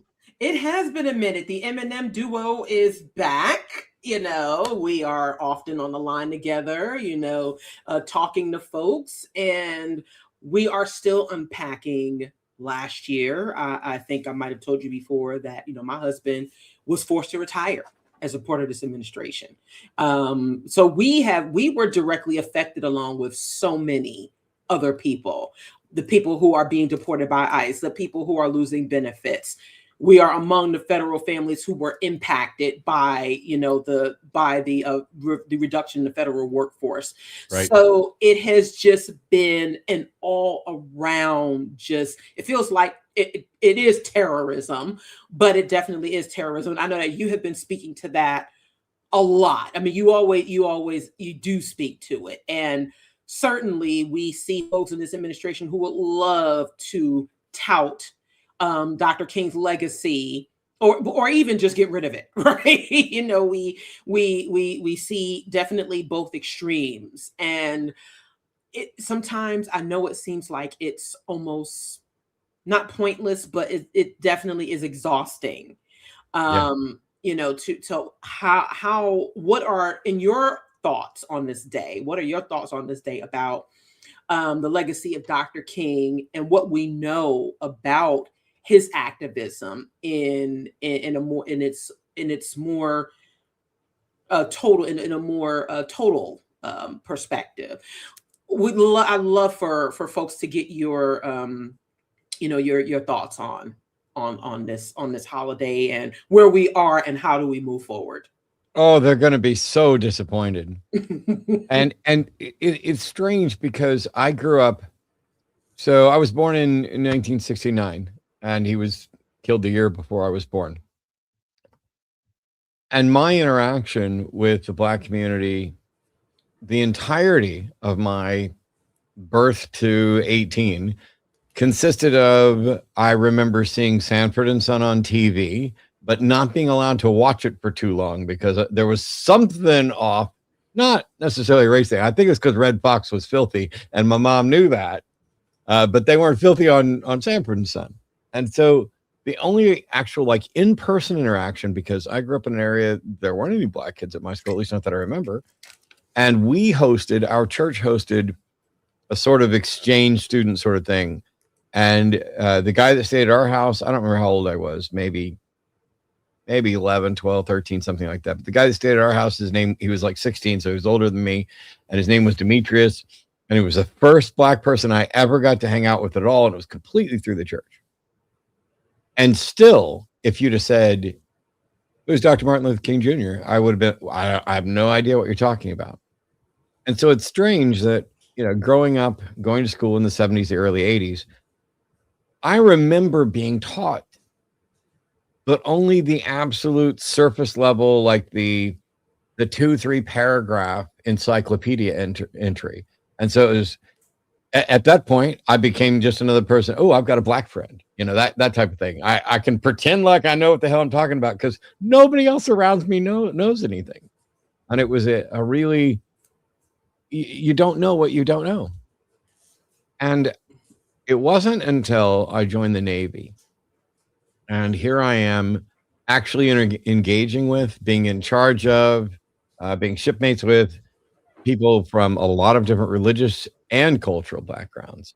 And of course, you're not taught anything about what the civil rights movement was about or what Dr. King's work was about. We had a Master Chief, bosun's mate, on our ship. And one thing that he did for all of the bosun's mates, like myself, after I got out of the nuke program, I was a bosun's mate.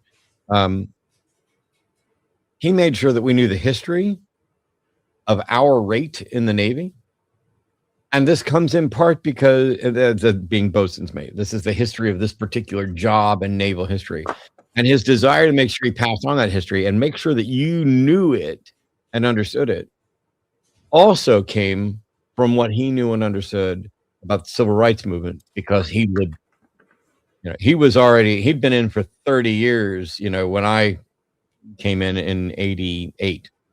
And so he was in the Navy for this. And he would tell us the stories of watching society change and watching what it was like to be Black in the military fundamentally change to where there are straight up awful racist terms that just got used by default. Hey, we're going to go mooring over here. Here's a thing, and we're going to use an incredibly racist term to do it because we don't care. And it comes from slavery days and having ships carting people over. But even once we started integrating the U.S. Navy, there was a period of time where Black folks were absolutely, undeniably, on paper, second or third class citizens. You could only have these jobs, and you were limited to what you could do here.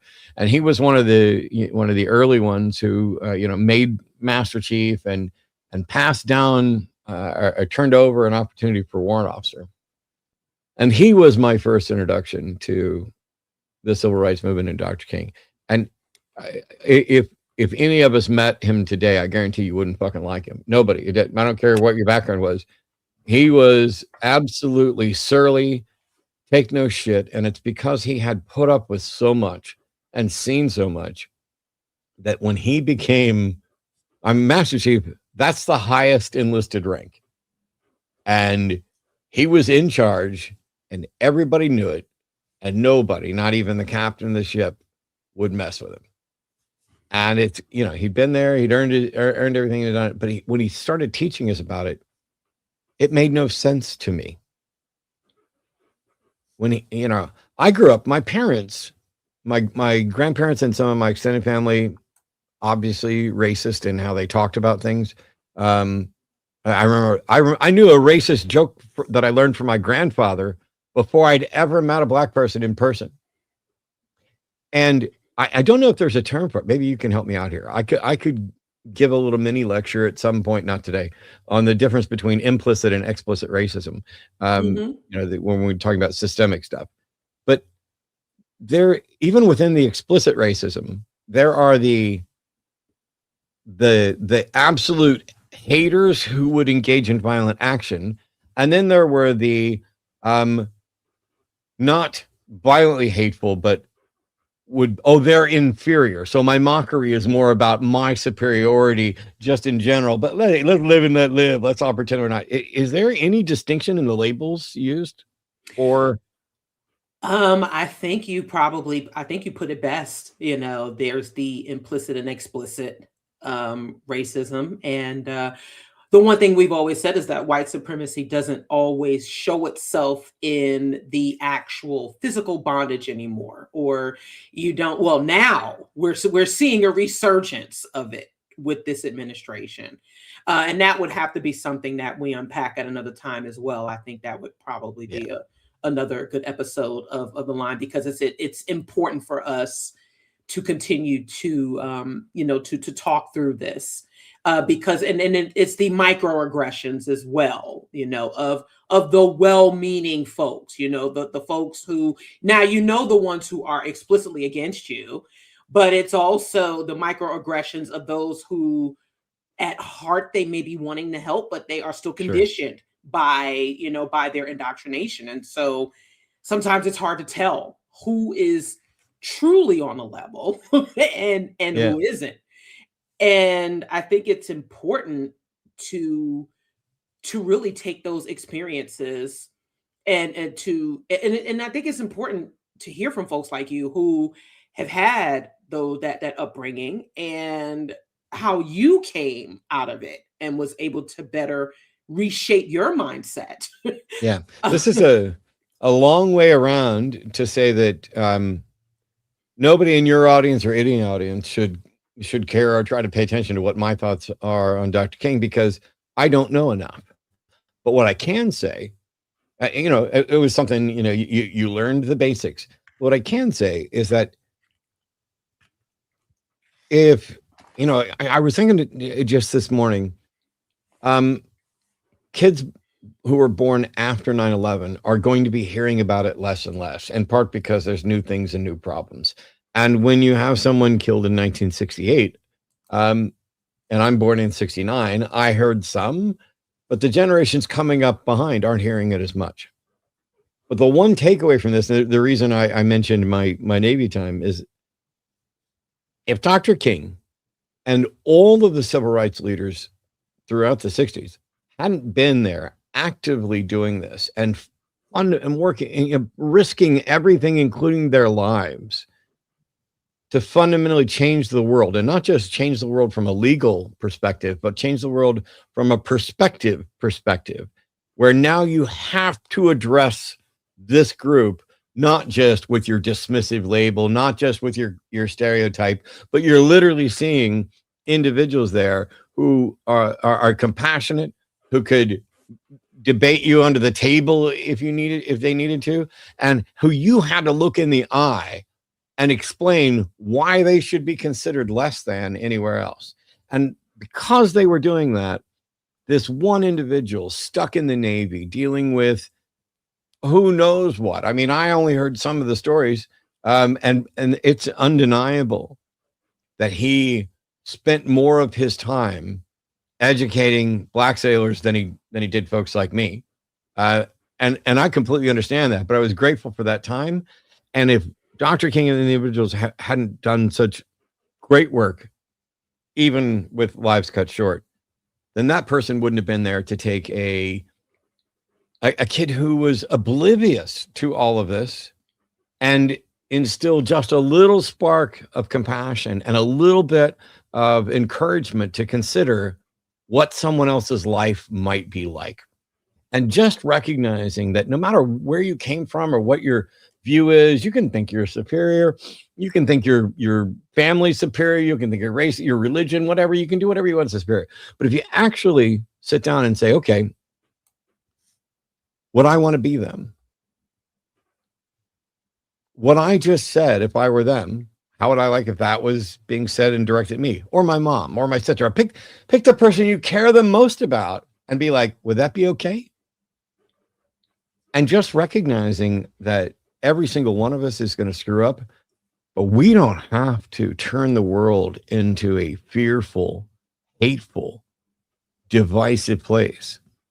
And it's up to all of us, irrespective of our background, our skin tone, melanin is irrelevant. I like the fact that almost rhymes, but it is up to all of us to work together to make sure that 3 or 4 generations down the line, there's no good way to say this.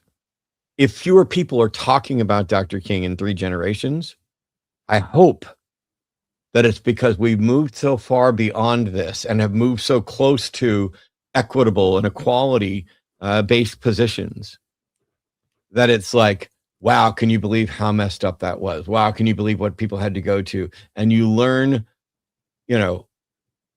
where it's like, oh yes, that's like a war that we don't even have anymore. We don't even understand. That's the reason I would want someone. But if we get 3 generations down the road, there's nobody who knows and remembers, and there's nobody who's telling the story, and it's still critical in daily lives. We're doomed. I think we're doomed in a number of different ways, but gosh, I hope this isn't one of them. I hope not either, Matt. And if I can just take a few more minutes of your time to just talk about, Black Nonbelievers has been around now for 15 years. We're celebrating 15 years. Y'all, we became colleagues. We started hosting shows together. You have seen a progression in our work that I really appreciate your support with. Why do you think it is important, especially considering that, you said there was very little that you had known about, like the totality of Dr. King's legacy, as well as probably some other areas of history. Why do you think it is important for organizations like ours? And not because, like you're a very famous, OG in this movement, I think it's important. But if you could let our viewers know, like what the importance of what we bring to this community and how we all work together. If you could just share some thoughts on that for the folks who are listening. Well, it's critical kind of to extend what I was talking about, because it would be very easy. I have a whole bunch of categories in which I am undeniably privileged. Not every category. And you don't have to apologize for your privilege, but like you were saying earlier, I think you do have to spend it. And, I can point to areas where I'm definitely not privileged and where I'm marginalized, but whatever privilege I had, I need to use to help build allyships with other people, because for the longest time, the Godless community looked like me. Maybe their beards were a little bit longer, but, it's dudes, white dudes, old white dudes. I hate saying I'm old, but let's face it, I got a white beard and I'm getting older. And when I was talking before about the different categories that different racist acts might fall into, where you have, even within people who are saying, I'm telling jokes, but I don't mean any harm. I have the racism of lowered expectations of, oh, you're so well spoken. You've done really well for yourself in your, blue collar, blah, blah, blah. Without being able to put yourself in those people's shoes, there is no reason, no motivation why for someone like me to care. And I mean that in the sense that I had no interaction with the Black community growing up at all.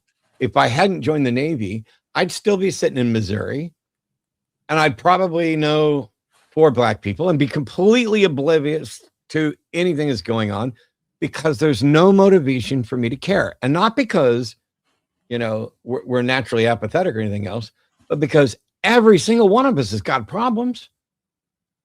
This is why people think, oh, I'm not privileged. I'm poor. I don't make any. Yes, you are less privileged or underprivileged in some area, but you have advantages. It's undeniable. I watched a video today of an ICE agent with an Hispanic accent snatch somebody up, and because their accent was a little, you know, particularly Hispanic, was like, "What country are you from?" And I'm like, I would laugh. Somebody tried to pull that with me, and yet these other people aren't in a position to do so. The people of different national heritages don't have a leg to stand on, whether they're actually citizens or not. They're still being targeted. What we're seeing is an expansion of racism. We're seeing an expansion of bigotry. We're seeing an increased targeting of LGBTQ people. We're seeing, I heard a rumor today. This is a complete rumor. I have not looked it up. I have no idea if there's a shred of anything in there. But somebody said, and I hope they were joking, that one of the reasons that Trump wants Greenland is so that he can create concentration camps there to put workers, whoever they convict, whoever they deport, whoever they decide is no longer part of this nation, put them there and use them as free labor to get the resources that we want there. I have no idea. But once upon a time, I would have said, "You're an idiot. Why? How can you believe something so stupid? That's ridiculous." Now there's nothing that's too ridiculous. And so it's like, oh, they came after the trans folks. They're coming after gay marriage. They are deporting anybody who doesn't look right, doesn't sound right.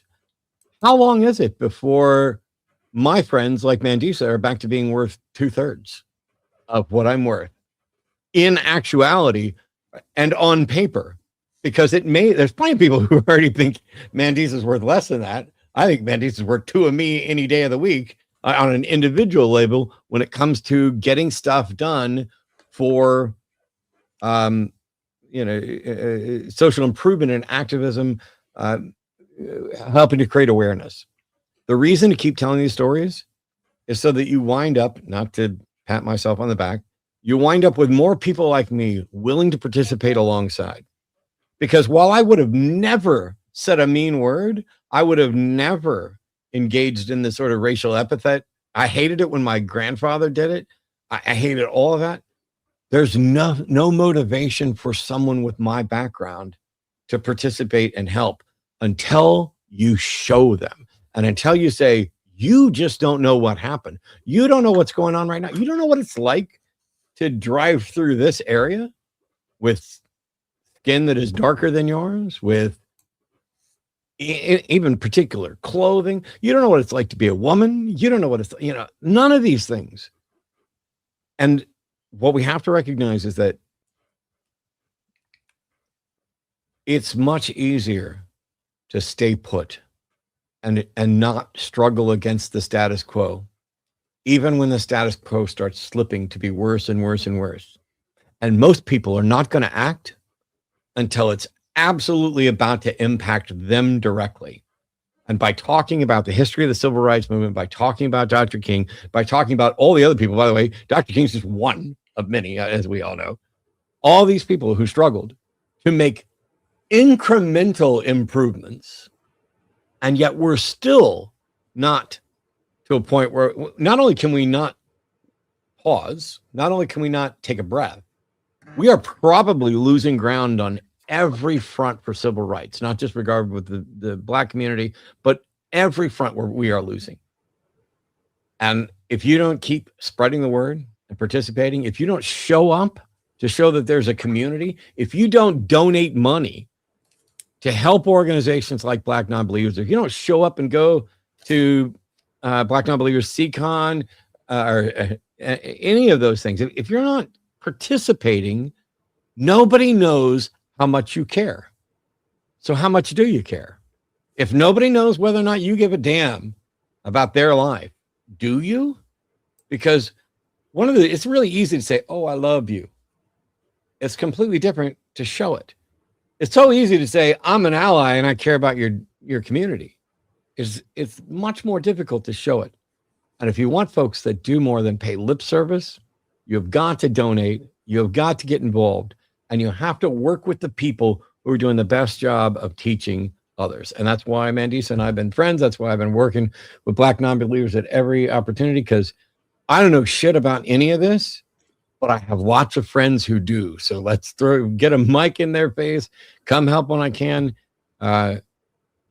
Mainly here's the arrogant closure for me. We need more people like me. Yes. We just don't need as many of them to look like me. Right. We actually do, Matt. And with that, I want to thank you so much for being a part of our MLK Day live stream. I think this is part of what he envisioned for us to do. And we would be remiss if we did not acknowledge the number of white people who lost their lives alongside other Black folks in the civil rights movement and in the human rights movement, because there were many. And it is because of allies like that and conspirators like that we have come as far as we have. And so I look forward to, we know you, we can find you on the line and at your channel at Matt Dillahunty. If you aren't already following Matt, you need to. So thank you so much. Absolutely, my pleasure. A part of our live stream, and I hope you enjoy the rest of your evening. And I look forward to seeing you very, very soon in the near future. And of course, anytime y'all need me on the line, I'm there. So let me know. All right. Big hugs. Thanks, everybody. Donate. Thank you. Yes, please donate. Give money. Give time. Thank you, Matt. All right, y'all. I'm going to bring back my sisters, Kelly, and Cynthia, and we have to play one more time. Yes.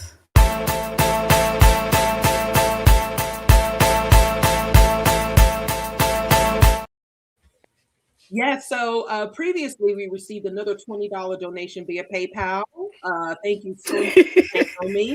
We also received a $49.99 anonymous super chat, as well as another $9.99 super sticker from Minds Not Myths. So that brings us up to a grand total of $560 raised tonight in 2 hours. And of course, the donations don't stop. You can continue to donate via super chat. You can continue to donate via Zelle, Cash App, PayPal Giving Fund. And please do not let this be the end of your donations to us. We really appreciate all of our special guests tonight, and Cynthia and Kelly for the wonderful work that they have done. Thank you to each and every one of you, and thank you to everyone who is in the chat still. If you want more, Kelly at Detroit Atheist Queen is doing an after show right after we end. So let's join. Yeah, like 9:30. So a couple. Around 9:30. So let's join Kelly for a little bit for the after show, and also join us on Wednesday on Still donate. Yes, and it is never too late to donate. So if y'all have some closing words for this live stream, it has just been fantastic. My goodness, this has just been fantastic. That was a good idea I had. Yeah. Pat myself on the back. Look at you. I absolutely love it. Yes. Thank you all. Thank you both so much for being a part of the Being family. I absolutely love y'all. It's always a time when we get together. It has just been so great. And for those of you who have never experienced be an event like the Revivaleries and definitely CCon or anything else we do virtually, you are in for a time. And once again, for all of our official members, we are having our first ever meet and greet virtually, a game night and meet and greet Sunday, this coming Sunday, January 25th. Members will receive the link. So join us for that.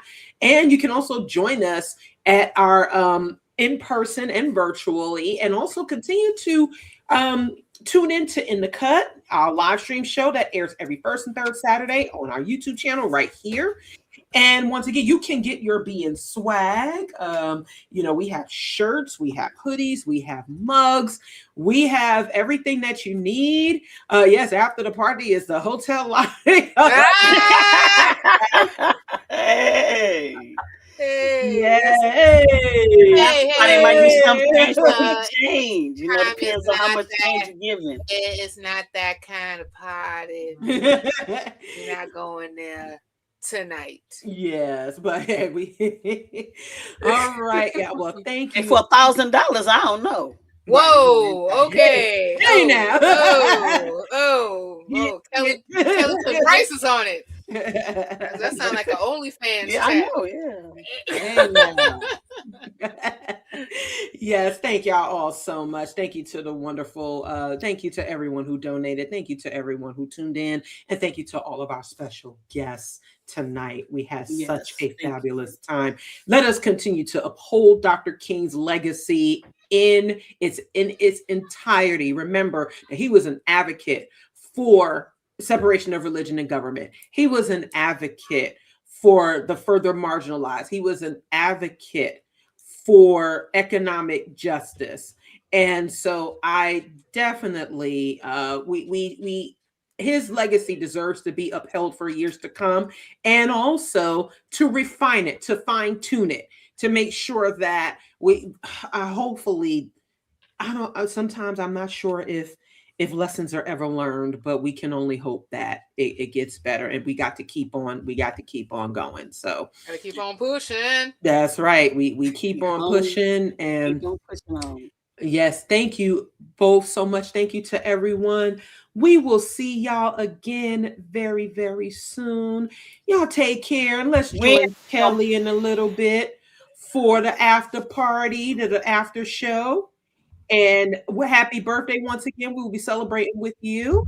So we're going to take it down now. Thank you. Remember, you can keep donating after this live ends. We are trying to raise $50,000 for our 15th anniversary. We appreciate y'all so much, and every bit helps. Thank y'all. BlackNonbelievers / donate. All the links of how you can give us your money are there. Yes. Including the website. That's right. Thank y'all so much. Thanks again, everybody. Bye, y'all. Bye, everybody.